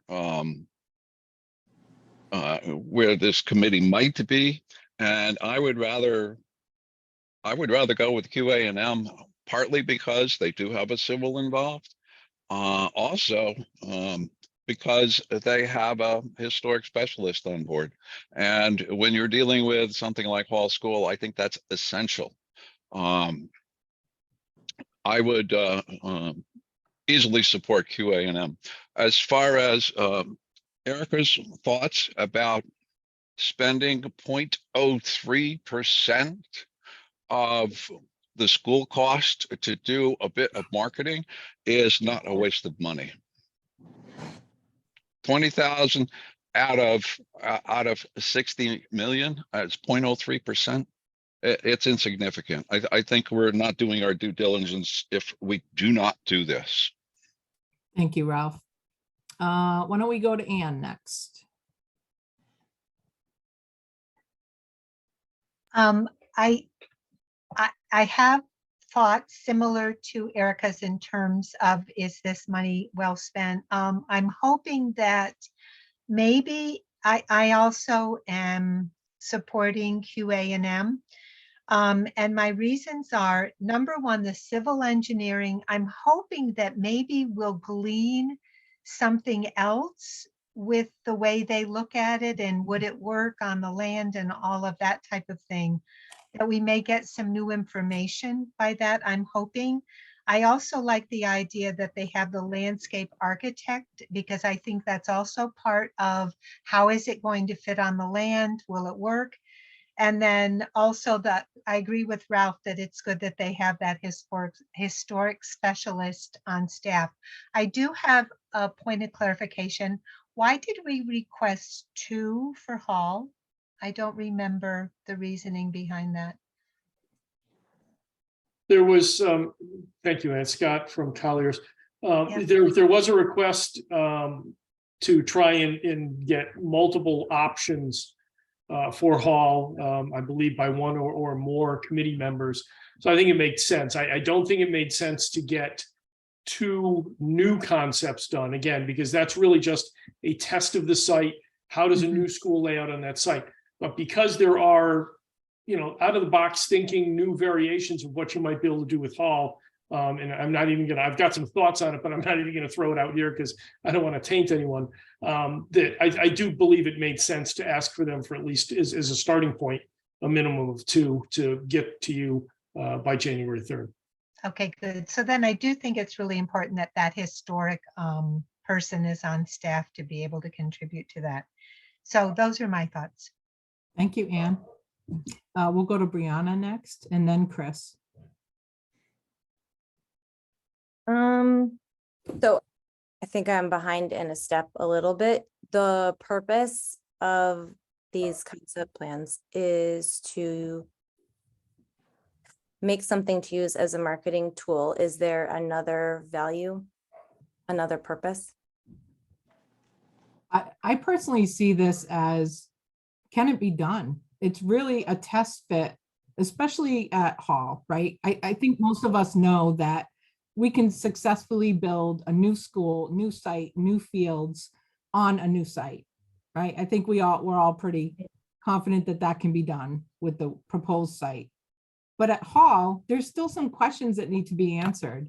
I mean, are we going to be able to improve the entrance, the bus drop off, the parent drop off, the parking, the fields? How is that all going to look? And I think that's critical to having people decide whether or not it is worth investing in a historic Hall school or going to a new school. So to me, the value is that we're going to know one way or the other which option. It's going to become clear, in my opinion, after. Even if you thought you wanted to build a new school, if they come in and they show us that, look, this is doable and it's going to work, it's going to address the safety issues, it's going to address the traffic issues. I mean, maybe that might change somebody's mind, and it could change their mind in the opposite direction. Somebody may think, you know, Hall is definitely the way they're going to vote, but after we get this information, maybe they'll change their vote. So I think, to me, it's valuable information to get to help with the vote. So I personally don't see it as just a marketing tool. I see this as an investment and as part of our due diligence for the committee. Okay, that is a lot clearer. Thank you. I think I do still have some concerns about making sure it is super clear that it is not a definite in any way, like not a final draft of absolutely anything. How do we make that very clear to everyone? Because I might not know that. If I saw these plans at a meeting coming up, I wouldn't know that that wasn't the real thing. Yeah, we'll just have to do our you know, our best to communicate. As I mentioned at the beginning, before Scott even talked about the architect, I didn't want people to think that we were selecting an architect. This is really to have an architect and engineer explore both options, right? We're still in the both option path and trying to get additional information from these both options. So I think when we do evaluate it and we present it to the townspeople in our public sessions, that these are part of our due diligence. This is our exploration. And these are the options that we're exploring. And here's some additional information about the design and about the site. So I see this as just additional supplemental information in maybe a more detailed fashion to help people make their decision. Okay, yeah. It's just my opinion, but no, totally. that's I how appreciate see it. your patience with me too. I just always am thinking about the people sitting there maybe for the first time, or folks like me who don't really understand some of this stuff along the way. So I will be listening and being sure that it is said multiple times that that's not our for real. That's like our draft of a draft of a draft of a maybe, of like a what's possibly possible kind of scenario, instead of what we're doing in any such way. Right. And I also am wondering if it's going to spark, I don't want to say spark more fury, create more concerns, such as we had some folks who were really worried about the bus and parent drop-off area and what that looked like. So I don't want to upset anyone or get them all in a tizzy, because what they see is what they think is going to be definite. And I do hope that whatever we all see, it brings to mind more questions and comments that we might have, or things we might wish for further down the line. But I think those are just kind of my worries, concerns, and things to be thinking of. Thank you for your patience, really. Thank you. And we do have a professional. We've got Scott working for us. So with that and his professional experience and our experience as a committee, we just, you know, we got to listen and try to address people's concerns the best we can, you know, So and most importantly, make it clear at the very beginning. This is what we're exploring, both options. We're still in our gathering and trying to, you know, dig a little deeper on some of these items that people are concerned about. So Scott knows the professional language for a draft of a draft of a draft of what maybe possibly could be. Thank you. Okay, good. I'll look forward to learning new vocabulary. Oh, there's a whole list of acronyms. All right, Chris, you're up. Sure.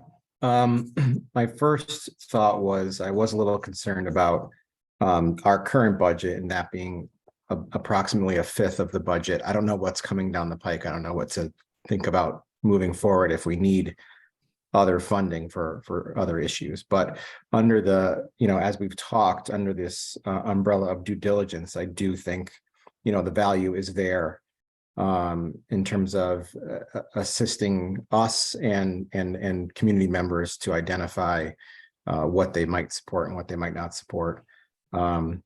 Furthermore, I think that the QA&M option does check more boxes. I think there's a lot of value there. I do have a question, and maybe Scott, you can help, and maybe we've already talked about this and I've missed that, but what is the turnaround time on these types of plans if we are actually expecting them to be useful in terms of helping people make a decision as we go out to the community and share all this information and then have them kind of support one way or another? At what point do we introduce this in the timeline of our process? Well, again, assuming a decision's made this evening, we'll get a PO, we'll get them notified and engaged ASAP. The intent is to have the initial concept plans to this committee on the 3rd of January, and they would be discussed, anticipating in the open forum, presented, discussed in an open forum at your committee meeting on the 4th. Again, if there were major revisions, minor revisions, if it's only minor revisions, there's no reason that you couldn't start utilizing them as a tool at that point, and then look for them to make some updates based on feedback, and again, providing final presentation drawings, documents on the 13th of January. Thanks. Great. Thank you, Scott. Thank you, Chris.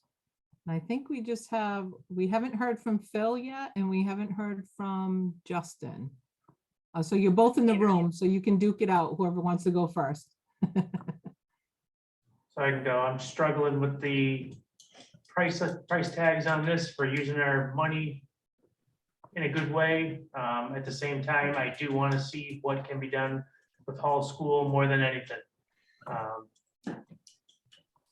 So I think I'm in favor of doing this. I just am struggling with the money and making sure that we have enough left over to cover what we need to do to get to that point. If I can offer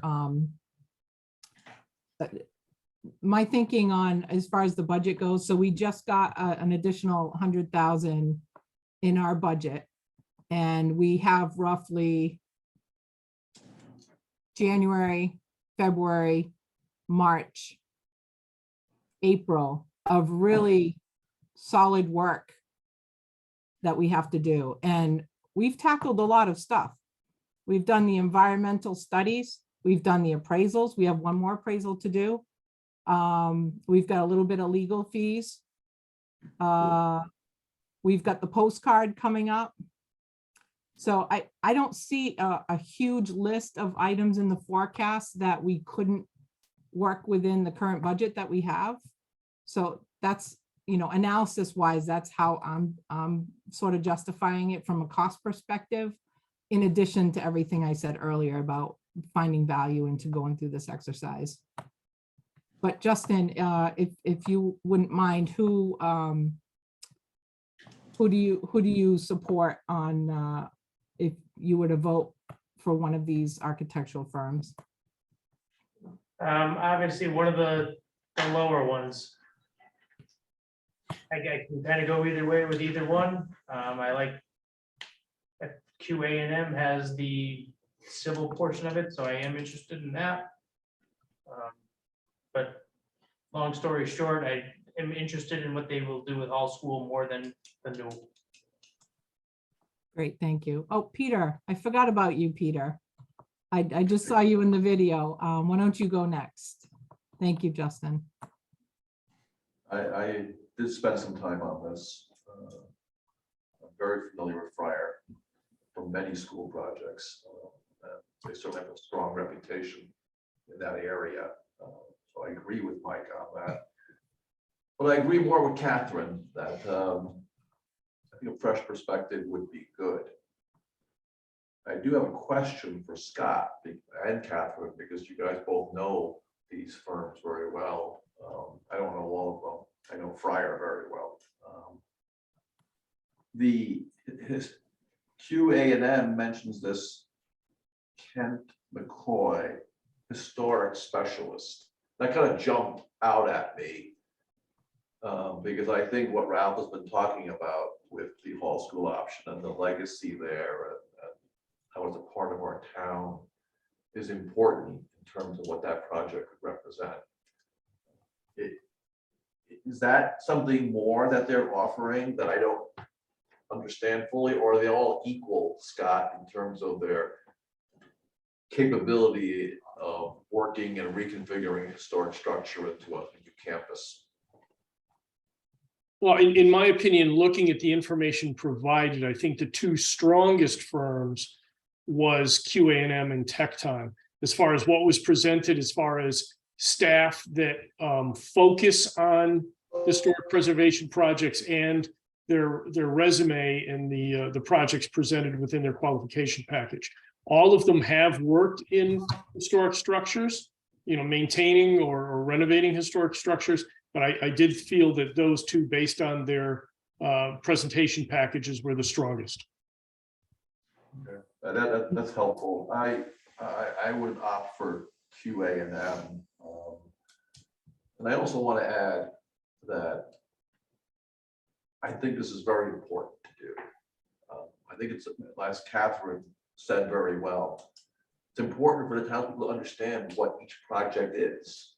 And I don't think this is a misallocation of funds at all.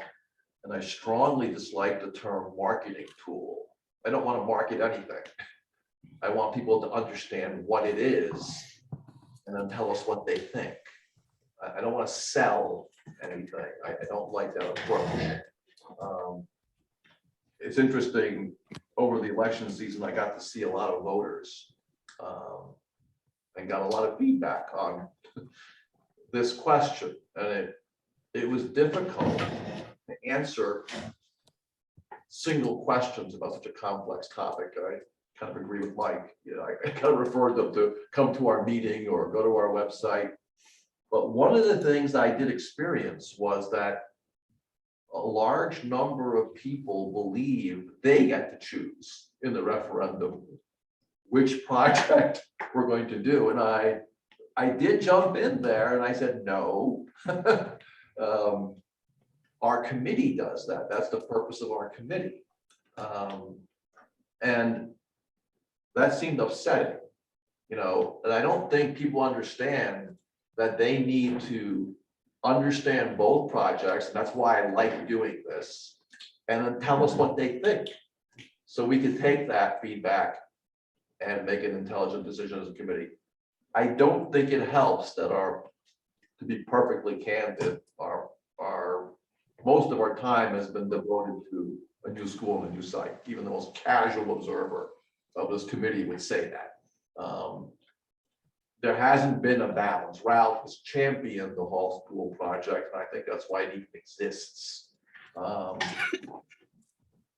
I don't think people like choice being taken away from them. Americans love choice. We want to have options. We always want that.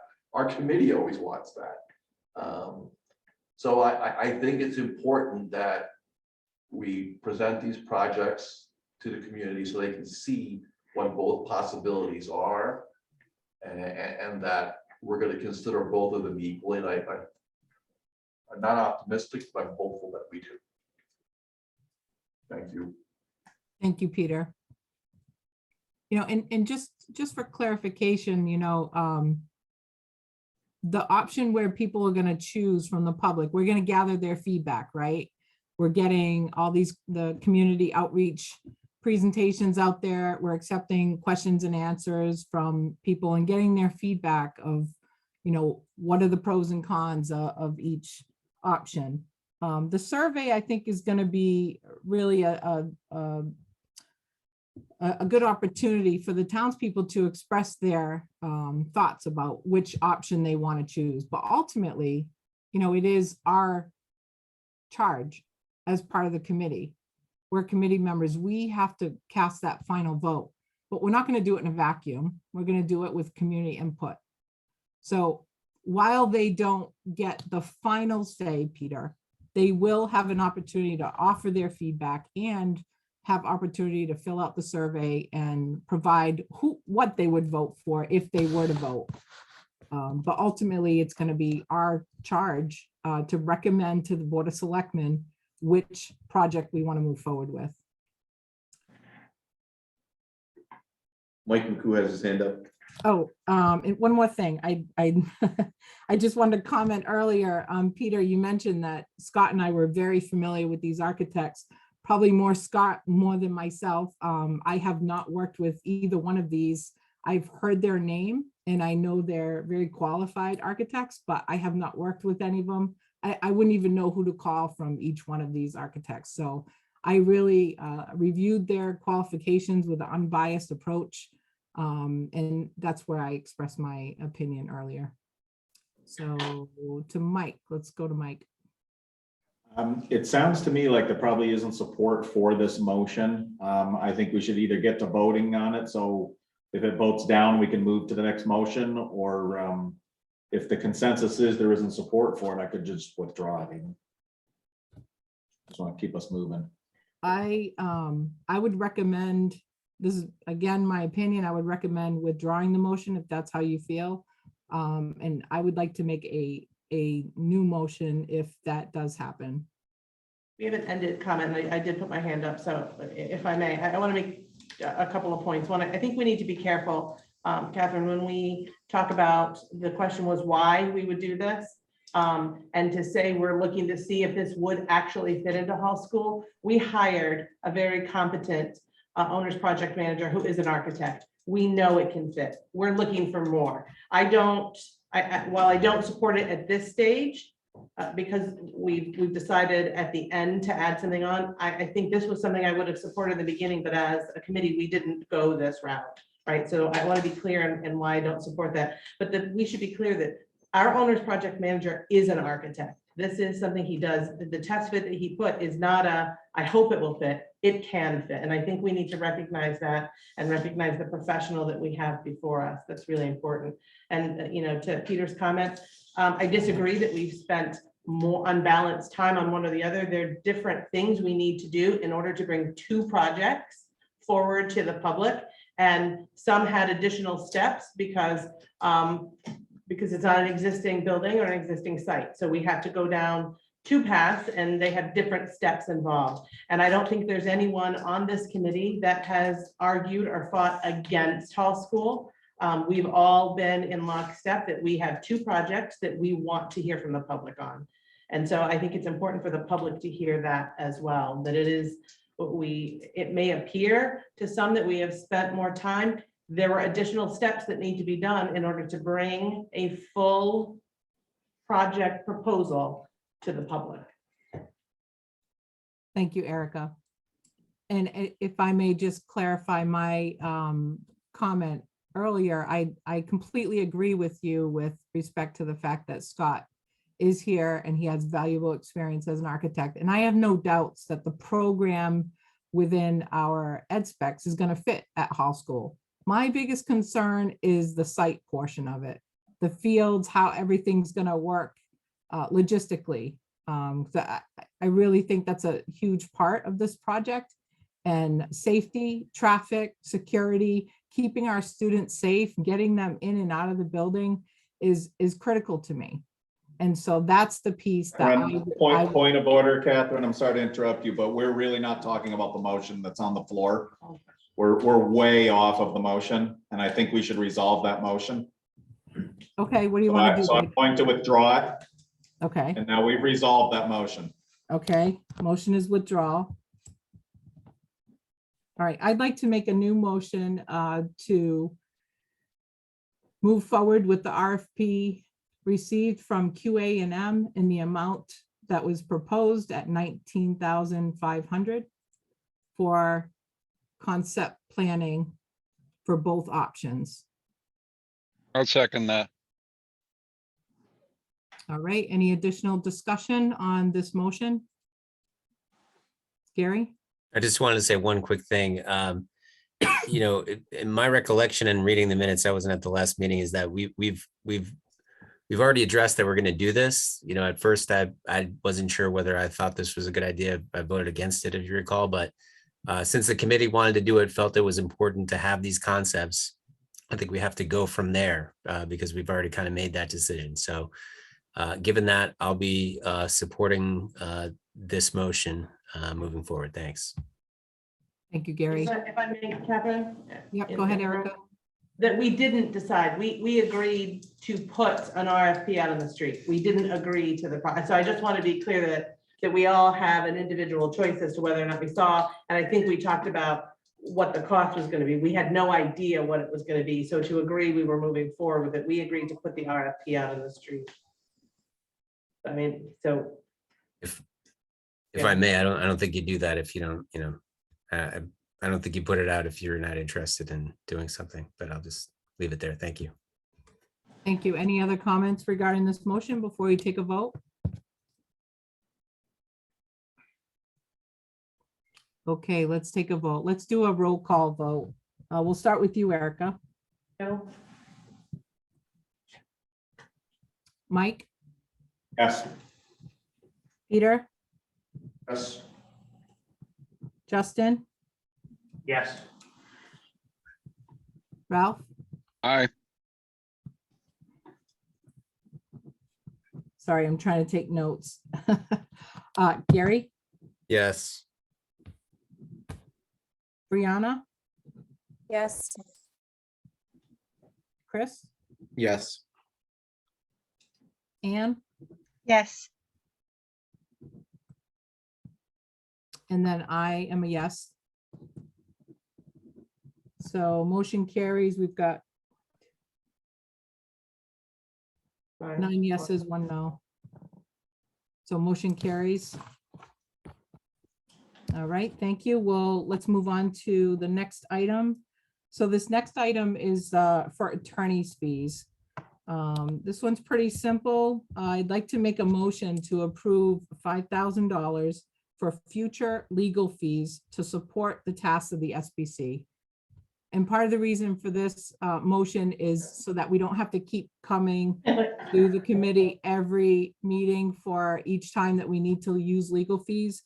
This is, I don't want to say it's a retainer, but it's almost basically an item that as long as we can call on our attorney to do the task for us that we need, we'll have a $5,000 not to exceed for his services. So that's what the basis of the motion.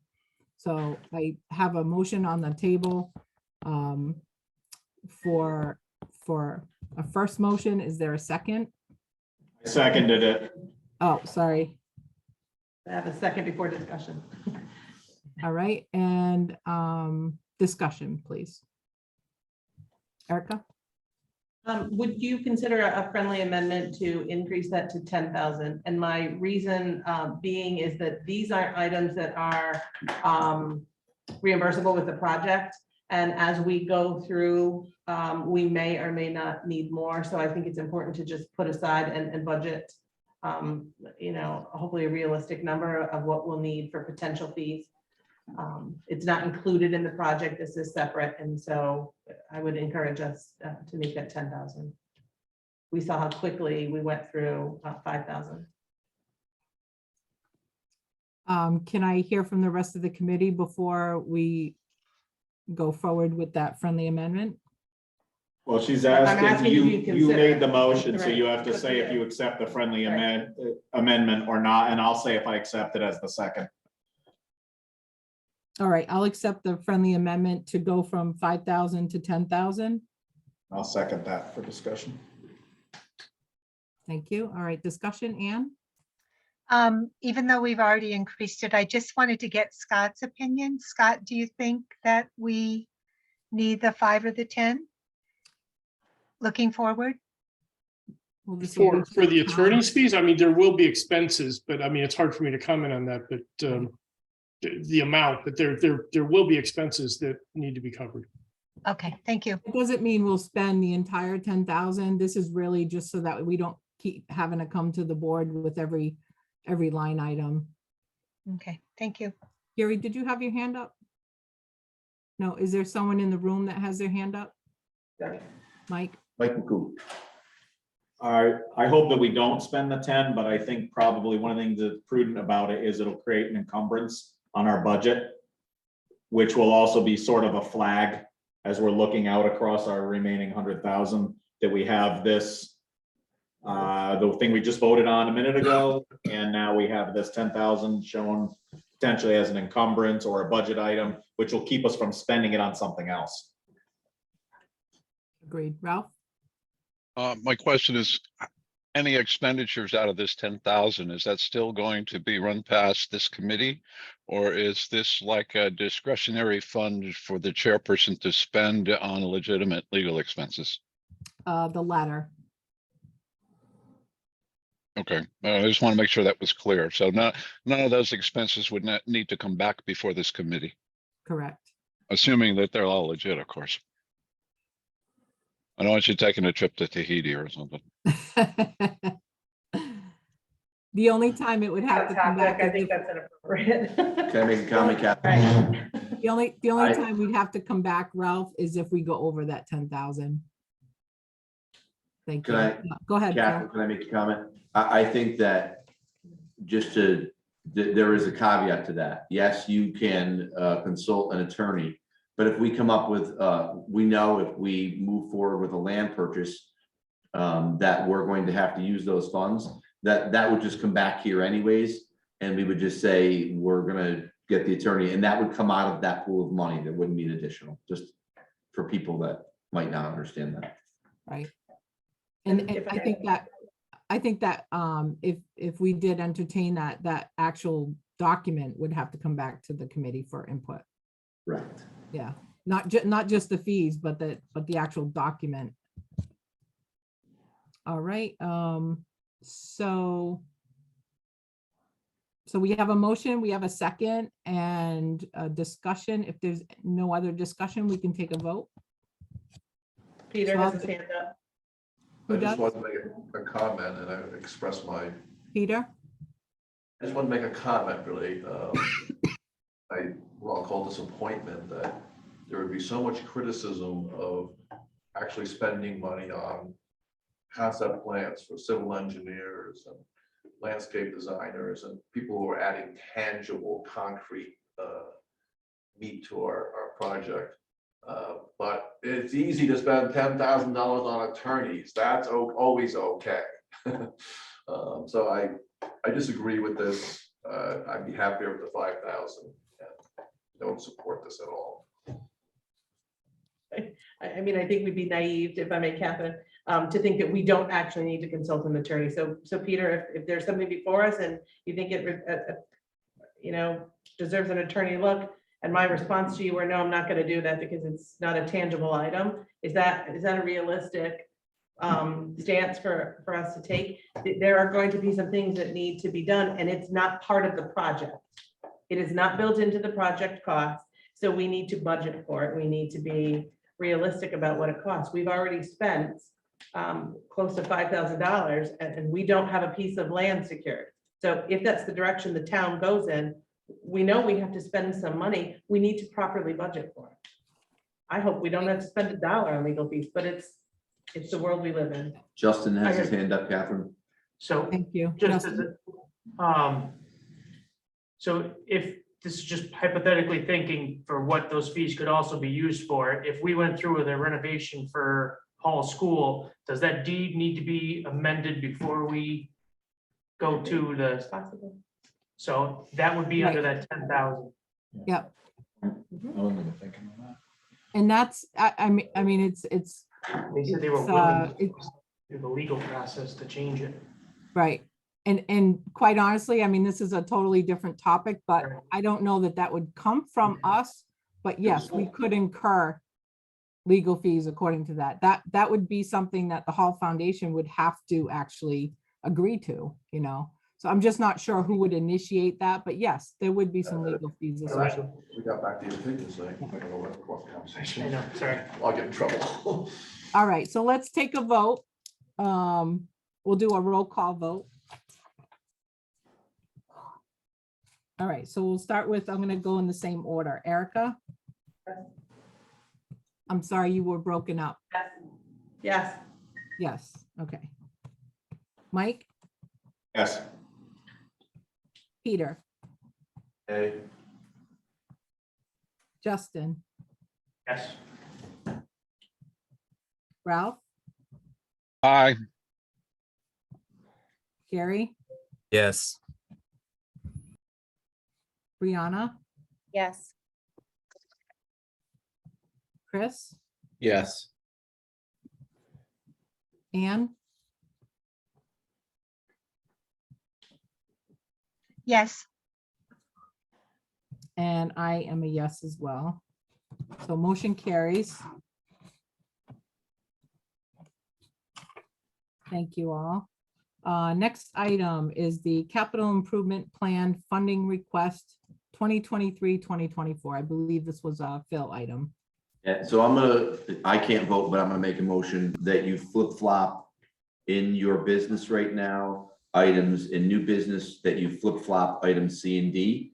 Because to show you C, you're going to see D, and you're not gonna focus on the capital side of it. You are gonna focus on the tax implication side of it. Can we So simplify and just talk about it all together? we can, if you want to talk about it all together, that's fine too, but I don't think you can talk about one C first without seeing D. So what's your pleasure? Let's hear it all I'm okay- together. Yeah, You okay doing it all together, Catherine? I'm okay with that as long as the rest of the committee is. Okay, They're like, oh, I'm gonna give you some, Phil. let me clear my If throat you're in here. the room and not online, I'm gonna give you a paper cup. No. So the folks that are in the room are getting a paper copy of this because Yeah, it's it has one small. If down you want a here. paper copy, they're in the office tomorrow. I am gonna share my screen. Here, I'll just show them in the order you're looking at them. Okay. Okay, so Donna and Eric and I talked to the financial advisor to get bonding information. And with this, I don't believe we were charged for this, so we asked for what we could get. We got 4 options. 2 of the options that we got bonding information for are for a new school on a new site, and 2 are for the alteration extension of Hall School.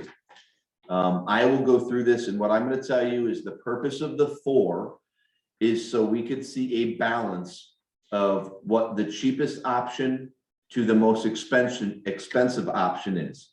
So we have bonding information for 28,700,000, 43,400,000, 36,075,000, and 49,675. It was just to give us a ballpark, if we, with any of those projects, whether there was a waiver or not, where does it put us as an approximate place for bonding information, okay? So it doesn't mean we're doing any of these 4 projects. It doesn't mean there's a priority here. It was just to get equal, kind of spaced out, the 28 million, the 36 million, the 40, and so on and so forth. So basically what you're gonna see here in option 1A, NW means no waiver.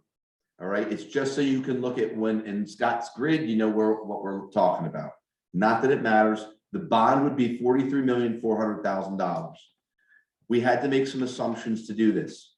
The net to be raised, it includes the revenue adjustments and applied fund balance. That is the town budget, okay? After all of the revenues have been applied. To get that number, if you look at 2023 on 1A NW, it's 14,398,154. All right, and then the cost of the project in that year, current year, is 0. All right, so the total net to be raised stays at 14 million. Well, if you go to the second line, there's a note. You would have a note for a future bond of $2.5 million. So the net to be raised went up. We're assuming a 2.5% increase in the town budget every single year. That's calculated all the way through. All right. To get to the tax base, the math is basically works like this. You take that $14,758,108. You add the cost of the project in the year based upon the bond information we got the financial advisor. That is $127,894. You add those 2 together for the total of $14,886,000. I'm not going to do this for every line. I'm just explaining the math. And $2 to get the mill rate. You then multiply, you divide by the grand list from 2021. And yes, that is correct. It is behind. That's how you do the math. So you divide by 465,088,400. Then you divide by 99%, and that gives you the mill rate of 32.33. Our mill rate as of today is 31.27. The mill rate after year one in this particular project would be 32.33. That would be a mill rate increase of 1.06. And we calculated out, I have to move you all folks, sorry, I can't see my screen. We calculated out based upon a $200,000 assessed house. That would be an increase of your taxes of $212. And then we broke that out by dividing by 12. What's that look like? $18 a month. Okay, we did this for every single row. Here's the catch, and Scott, you threw me for a loop tonight because I missed a year. It goes all the way down. So if you follow that net to be raised all the way down, it increases 2.5%. I messed up with the year where I applied the savings. So in this option, Scott said we would move in 26, 27. That would be the first year that you could apply the operational savings. I messed up, I applied it in 27, 28, and I will make an adjustment on that. Where I did it for the alteration extension would be a year later, 28, 29, because it's a longer project. Does that make sense? So this will be adjusted, but it still gives you a very solid picture of what happens to our taxes, okay?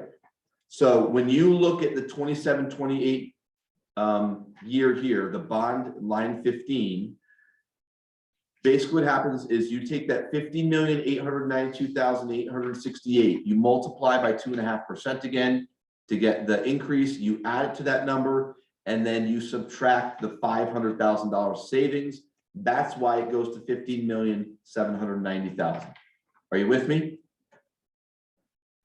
Hope so. Then you would just basically work across the same way. And so that's why you see a decrease in the annual mill rate. Yes, I know it's 2 L's. It's just, we were working quick, okay? So basically what this shows is in this example, there's 3 notes, a $2.5 million note, a $10 million note, a $31 million note, and then the bond starts in 26, 27. All right.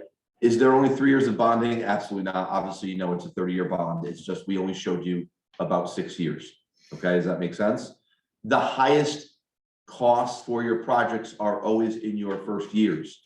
So based upon what you owe, you would start to see your mill rate drop project-wise. I can't guarantee what happens with the budget, but project-wise, the mill rate would drop because you owe less each year. By the end of your last year, you have a small payment.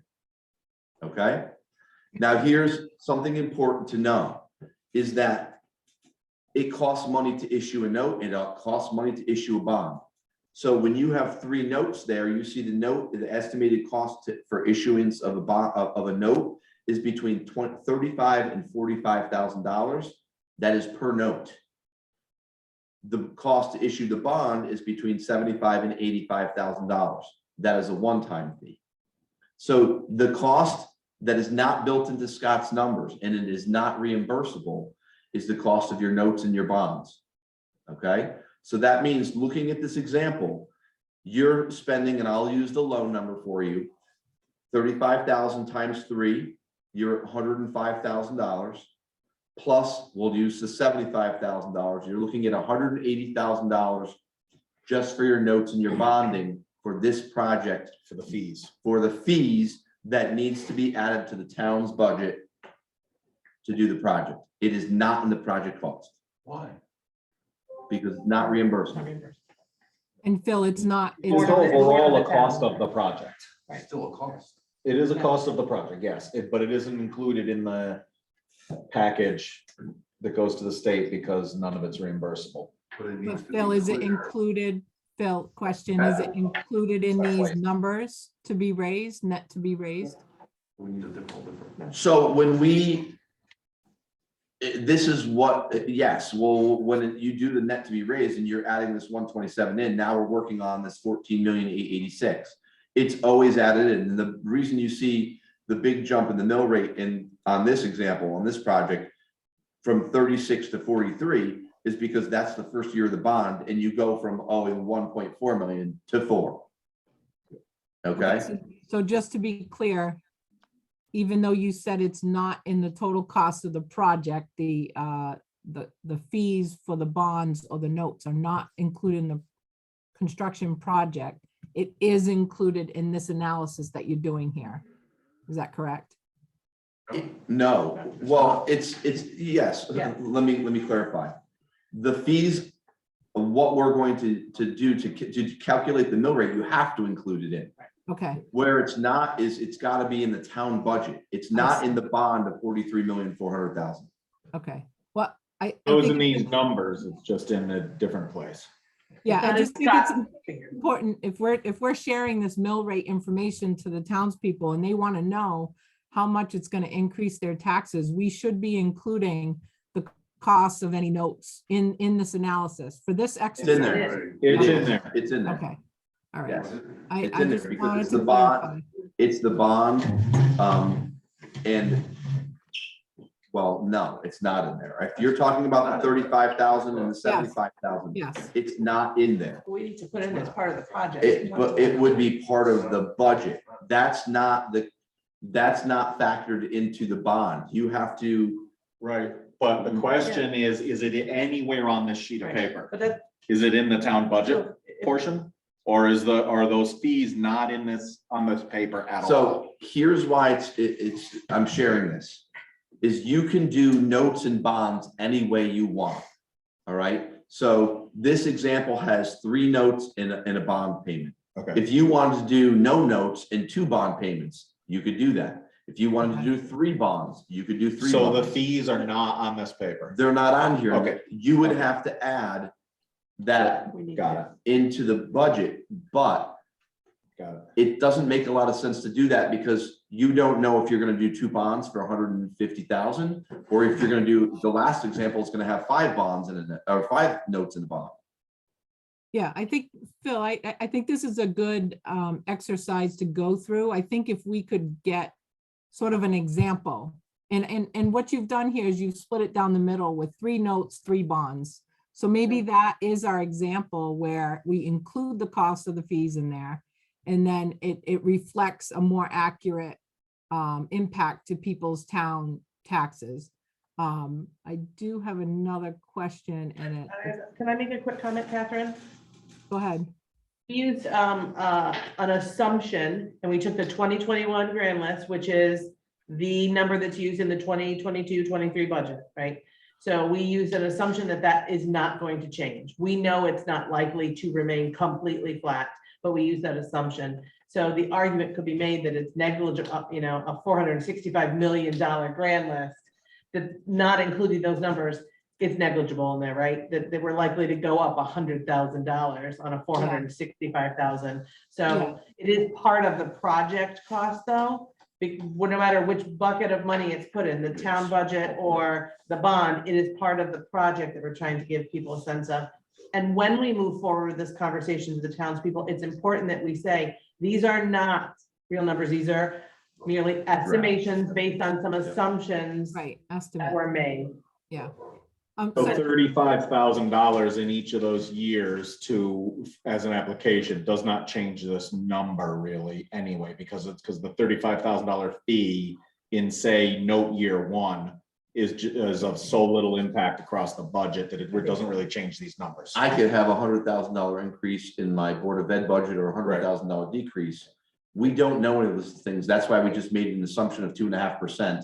And that 2.5% may very well contain the $35,000 bond fee. You get my point. Okay, all right, That so makes that, sense. It's gotta be there. that's somewhere. why I was thinking it was in column C, All right, because you increase column C 2.5% every year. And it's in that 2.5. So can I go through the examples so you can see all these? Yes. yeah, I was just gonna ask one more quick question. So just on a proportional basis, That's where the money is. if Say that I- again. You can just be clear. I'll wait till they're done talking. Okay, so just on a proportional basis, if I were to, if I had a $400,000 house based on this spreadsheet, does that mean I would simply double these numbers? Yes. If your house was assessed at $400,000, you would just double these numbers. Okay. All right, that was it. Now, it basically, without having to go through all the math, you can see option 2 becomes an alteration extension with the waiver. The bond is 36 million. Again, the project doesn't matter. What matters is the number. So we're going from a project that's 43.4 down to a project that's 36 million, okay? And you can see the difference here is this one has 4 notes built in and then the bond. Again, does it have to be that way? No, but it's just to give you a picture of what happens to the mill rate and where's the bounce. And I'm calling the bounce year 1 of the bond, where the year taxes go from 100 increase of 146 to 1,064. Okay, so this project for 36 million goes into, and what happens with the alteration extension projects, just so we're clear, is they added in an additional year of note because of time Longer frame. timeline. But again, you don't have to do it that way. You could do you could do a bond tomorrow if you want. If you pass the referendum and said we want our $60 million bond in May, you could do that. And do one bond, but that's up to you. All right. And so same thing. This is no waiver, but it's the point is what happens when we do a $50 million project. It's supposed to be and not that. And you can see our mill rate ends up like crazy high. All right, so that it would be the most expensive project that we have on our grid, where there's no waiver, right? And it's with the auditorium and the renovation, alteration extension. That was the most expensive project. That's where the 49 million comes from. And that's what would happen with the mill rate in this example that's applied consistently across all of these projects. Did I skip one? I did 2W. Sorry. Maybe I didn't. Huh? It's hard to say. And then 36 million. So again, you can go through all these. You know what it is? It's because I'm small. Yeah. It's, So did you start with, and some of it's because I know the answers, and I'm not sure if you said them, that this was based on a 30-year bond? I don't know if I did, but it's based on a 30-year bond. Okay. And what, so our bond council has to approve that, and our bond council has approved that it is okay to do a 30 million, a 30-year bond.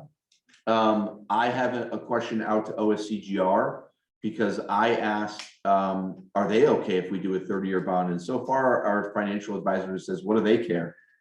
They're just paying the portion of the project, and they paid over because they have their own bond that they pay off. So, but OSCGR's response was, let me ask our attorney. So I will let you know when I hear that information back. And I think it's important to say that came from when we had our conversation with Scott, and what he typically sees are 20-year bonds. So our question was, do we have to do 20-year? Yeah, because that just makes it a lot more expensive. It does. So when we looked at it, fair to say, when we got those numbers, and I'll just take the example of new school, new site, no auditorium, because it's the one that sits in my head, there was equal number. The cost of the town was the same as the interest. So over those 30 years, the total payments, we were paying as much on principal as we were in interest as we were in principal. Would that change in a 20-year bond? Yes.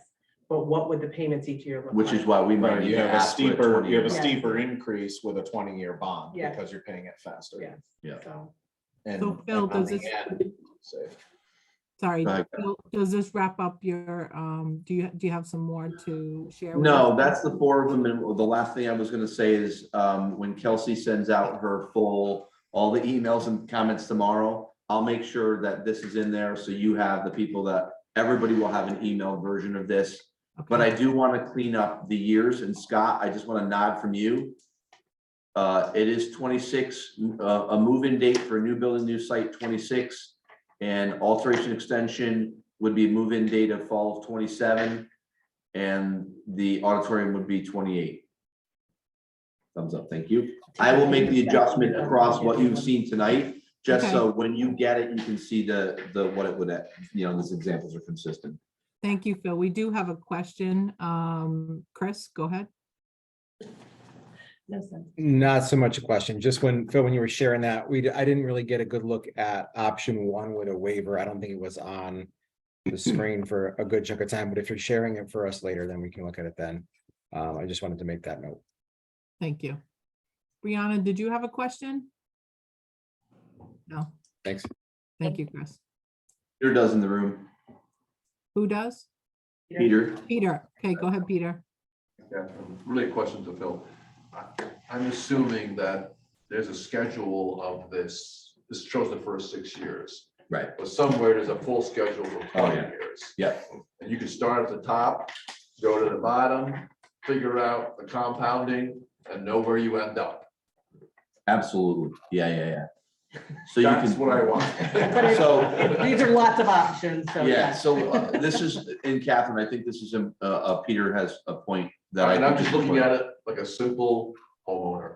Yeah, like, Amortization schedule. yeah, 25 million, you're actually paying 50, and you can see your payments all the way through. So that's what we have. What my suggestion, and we were firing through this to get this out tonight, I think is twofold. Once I update this, obviously this isn't a recording, it's out there. I think we should consider adding this, just the flat, the way the information is out into our presentations. And then second thing is you guys should have a finance committee meeting and take just this and all of that other information and add what you want. I know Scott also said, we really need to add in a second page too, to these types of pictures, to what's that really mean? Like, okay, so my, on a $200,000 house year or assessment, this is what it would be. Just a slide that's around that. If you have a $400,000 assessed, this is what it would be. Is that a cup of coffee a day, or is it, dinner at Max downtown every day? What's the increase? Depends where Yeah, you it's even- go, Starbucks or Dunkin'. Yeah, right? Yeah. It's even important for the public to understand, to be reminded the difference between the assessment and like sale price. Because a lot of people who have recently purchased, say, a $400,000 house are worrying that that number that they purchased that house for dictates math on yours example.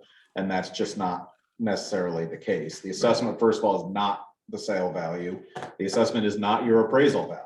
It's a reduction on your appraisal value. Right. And if you look at the grand list, you'll see that actually, despite the fact there are a lot of houses in Willington selling over 200,000, a lot of the houses in Willington are assessed at under 200,000. So there is a delta that people need to be careful of, that they don't do the wrong math.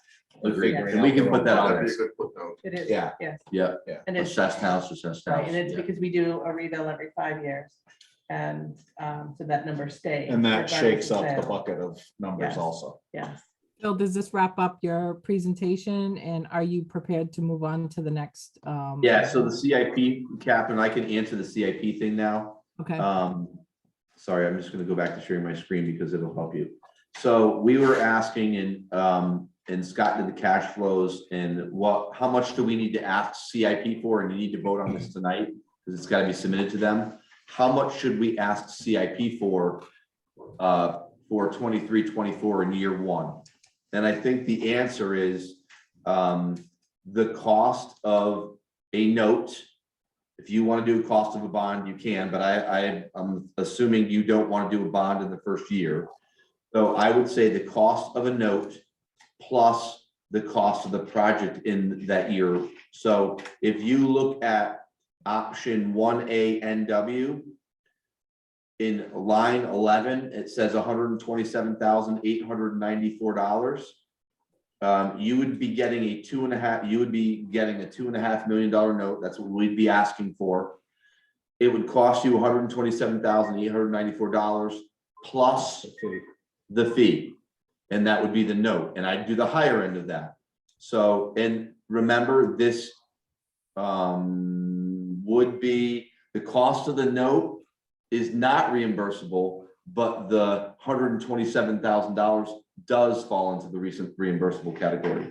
Right, the issuance fee. The issuance fee not. does not, if that makes sense. So my recommendation, that's the highest amount that we saw in that first payment was the $127,894. So, I mean, if I'm just doing some quick math and I'm gonna call it 130, sorry. And I'm then gonna call add it 40 for the fee. So 100. you're at 170. Right, I'm at Easy. $170,000 as a minimum number, and that would give you a $2.5 million note. And Scott, I believe you can verify that's pretty darn close to what would be fitting inside your first year plan for the work. Sorry, I've got the cash flow up on my screen now, Phil. So you'd be going through what period? So it's a little high, so I think your cash flow, you'd be looking at through July 1 of 2025. So what would July- it cost from 2020 now, right? 23 to 24, Through right? 24, June 30th of 24. June 30th of 24 is approximately $2.5 million. You're still in design. Yeah. And so that would be that $2.5 million note, and that's where I get the 170 from. So I would aim high, because if your note costs 45, you don't want to have to, you need the money. the interest is in the project cost, Scott's costs. In that bond. Yes, Right, and The one- it's just the issuance fee that's not. correct. So if you, I mean, you could ask for 200,000 and simply say, look we don't have the exact cost of the note yet, but we know the note cost we've been told between 35 and 45,000. And we know the highest amount that we would need in that first year for the project would be about 130. So the $2.5 million note is really what you want to buy. So can you tell me, Phil, what you're recommending then for it's a 5-year plan? So we're looking at what to ask for 23, 24. We should put some tangible numbers in that plan. They're working numbers, but do we want to put something in place? I think it's gonna need to be discussed as we look at the rest of the numbers in the 5-year The plan. only thing, the numbers are so fluid right now, maybe the thing to do is to send the specific request for year 1, because that's the year that has to get funded.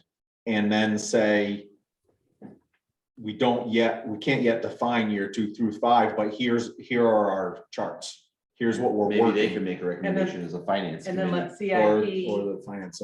right, maybe, I think we should send them some number, and then the CIP, and then the Board of Selectmen, the Board of Finance can look at, we're gonna need to put a number in our plan, right? Otherwise, the plan is moot if we don't start using some figures. I think year So, 1, Erica, it's- you put your money in. Yeah. But then I think, listen, our financial advisor, I talked to her again today. She was like, no, you could do this, you could do this. I think what the finance committee needs to sit down and look at those various options and go, okay, hey, we could save $30,000 if we do this. Why would we not do this? So if you can look at those options, then you could say, this is what we think we should do from years 2 through 5. I think And you that's a good idea. can do that and share that by the time we meet at this point. So I think so, Phil, because I think it's important we give them something to work with. Yes. so Phil, do you have a motion prepared so that we can get this item allocated in the CIP plan? I mean, if you want me to just say 200,000, just as a number that this is coming out of, I would make a motion that you submit to request $200,000 in year 1 of your capital improvement plan as part of the CIP process. I'll Second, third. I said it twice, but Okay, Wonderful. any discussion on the motion that's on the table? On the Yeah, I floor? just want to, listen, a lot went into this. And so I want to thank Scott and our financial advisor and our business manager for their work in this, and Phil for the tremendous amount of work that's gone into this over the course of this week. The information came in late Monday, and lots of people working, and it's. Yeah. So I just want to acknowledge all of that went into it. So thank you. Thank you. Yes, clearly there's been a lot of work and it's clear that it wasn't done in a vacuum, that you really need to tap into a lot of different resources to come up with this information. So I echo Erica's commending Phil. Ralph, you had a question? I just have a Robert's rule question, and I think our expert there, Mr. McCoo, might be able to answer it. Can a non-voting member make a motion? An ex officio, I'll take that. An ex officio member can absolutely make motions. You cannot vote. You can be part of the discussion and you can make a motion. was that? That's what you said. Yep. Yes. Yeah, I think Phil mentioned that at the beginning. Does that answer your question, Ralph? I'm just trying to cover details, that's all. As an ex officio member of all boards and commissions, I asked that question immediately upon finding out I sat in that role. And so it's come up multiple times. Any other questions for discussion on this item before we vote? Okay, we have a motion and we have a second, so let's take a vote. So we'll do an overall vote, and if there's any objections, we'll do a roll call vote. So all in favor of approving the 200,000 allocation for the CIP budget for 2023, all in favor, say aye. Aye.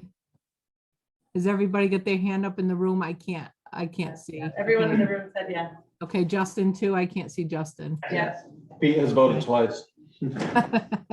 Any Can't do nays? Any nays on this item? I'm gonna abstain, Any abstentions? Ralph? yes. All right, I don't know enough yet. all right. So let's do a roll call vote. If we have a project. we need that. CIP. All right, so we'll start with Erica, Yes. Mike, Yes. Peter, Yes. Justin, Yes. Ralph is abstain, right? Yes, that's Okay. correct. Okay. Gary. Is Gary still on? Very Yeah. fun. You're dry. Good luck. Left the building. Okay, Brianna, We didn't hear you, Brianna. yes, okay. That's a thumbs up, yeah. Yes. Chris? thank you. Chris, Yes. Anne, Yes, and I am a yes. Catherine, can I make one note that I think is important for folks to know? This is Yep. going into a budget for a project that will occur. If no project comes from the referendum and the CIP plan goes from the CIP committee to the Board of Selectmen to ultimately vote on, and then to the Board of Finance, so it is in the Selectmen's budget. If I know that we have no plan, until there, such time as I can't, this will be requested to be pulled from the budget so that we don't tax our residents on dollars we don't need. So I want people to understand that if we find that we don't need these actual dollars in our budget, not only will we not spend them, I'll do everything in my power to make sure they don't end up in the final budget. Because if we don't have a project, we don't need it. So I think that's important for people to know. Thank you. So I'd like to make a motion for the next item discussions, item F and G, the school building committee officers, and item G, fire report discussion. I'd like to make a motion to table those until our next meeting in the interest of time. It is 9:28 now, and we would like to hear from present to speak if there's still a few people on the call. Is there any objections to that? I'll second that. Just remember your item E, Catherine. Oh, yes, yeah, we do have to do that.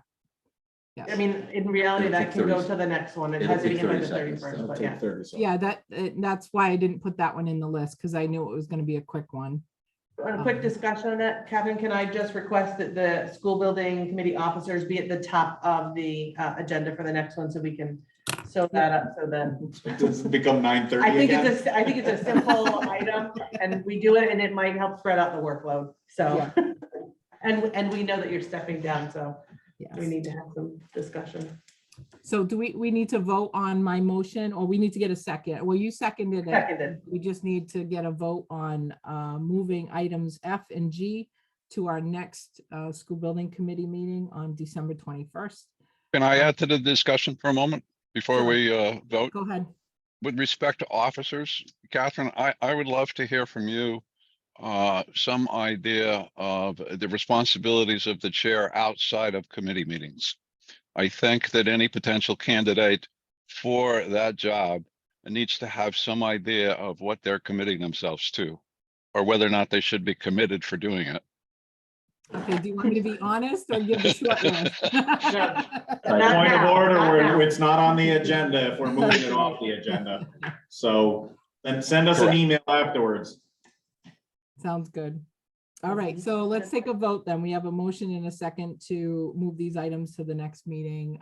So all in favor of moving items F and G to our next meeting discussion, say aye.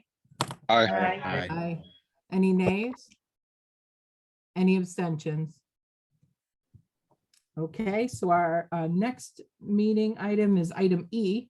As Mike pointed out, the school building committee meeting schedule. And I believe we have a draft to share with everybody. Yeah, I can do this quick, Catherine. So this basically follows the same exact format that we've used first and third Wednesday of the month. For next year, the two that are already on there are previously approved. I checked the dates. Kelsey did this for us, and so the dates are right. These would be our regular meetings. It doesn't stop us from having special meetings. We needed something more often, but so someone just would need to make a motion to accept this. I'll move to accept the school building committee regular meeting schedule for 2023 as presented. I'll second. We all second. Everybody's. All right, any discussion? No, simply we're required to Do. publish this All before right, December any 31st. any other discussion? Okay, let's take a vote. So all in favor of approving the meeting schedule for the school building committee for the year 2023, say aye. Aye. Aye. Any nays? Any abstentions? Okay, motion carries. All right, we're jumping down to future business. So items for future agenda. I'm just going to highlight a couple of the items that we had reviewed earlier tonight that will be on our next agenda. So we've got updated the FAQs document. We've got an update on second appraisal from our land assessment subcommittee. And then these last two items that we just tabled to our next meeting, school building committee officers, and then fire report discussion. Are there any other items besides what I just read off that you'd like to see on the next future agenda? In the future, the next agenda, Catherine. Both. Can I, just for sake of recognizing that the next meeting is December 21st, there may or may not be people who can attend, that we keep the agenda to items that need to be done in that time frame. Short meeting is what you're saying. Well, I just think let's Yeah, I don't know if it recognize, need to be done. right, Well, it's actually a good point, Erica. Maybe this is the time, or maybe, yeah, I I'm guess. not this would be encouraging the- we don't have it, I'm just saying let's stick to the business we have. Can I take a quick poll on who is going to be available on that? Or maybe just send me an email if you can't be available. If you know you're not going to be around, just raise your hand. How about if people check their calendars and get back to you, because we can always cancel. Yeah, If we have information about a referendum, if it's really pertinent that we discuss that, we need to hear about it sooner. I don't want us to cancel tonight. yeah. If we can, but you know, maybe limit the business to things that need to be done. Okay, so future business items. This is for future agendas. Anything that we haven't talked about tonight that we want to add? We won't have anything back from the RFP. Nope. Nope. Can't even talk about it. That's a note from this room. Okay. And I'm not seeing anything. yet. From you. Let's move on to present to speak. I want to thank the folks hanging on if you did want to speak tonight. So if you do want to speak, just raise your hand and unmute yourself. And we'd love to hear from you. Just state your name and your address. And we'd love to hear from you.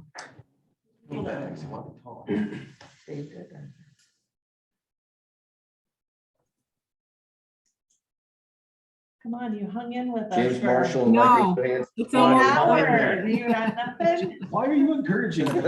They noticed me. We want to hear. They noticed. me. right. We want to hear from you if you do want to say, even if you just want to come off and say hi, you know. I'm trying to be nice to you guys and let you Well, you go. can still come Uh, on and be nice to us. Just, you don't have to come on and. Sorry, James Marshall, 46 Fisher Hill. Thanks for all the information tonight, guys. And if I don't get a chance to talk to you, have a good Christmas. Thank you. Thanks for not disappointing. Thank you. Thank you very much. Anybody else present to speak?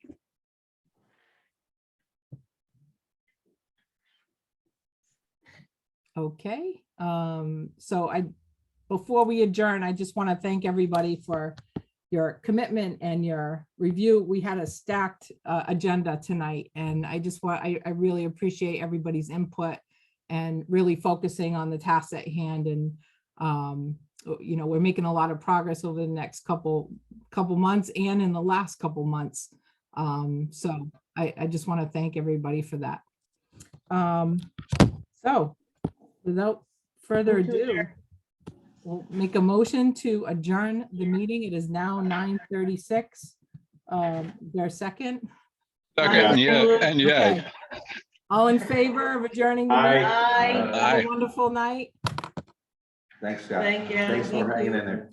Have a good night, all. Have a good night. Thank you. What is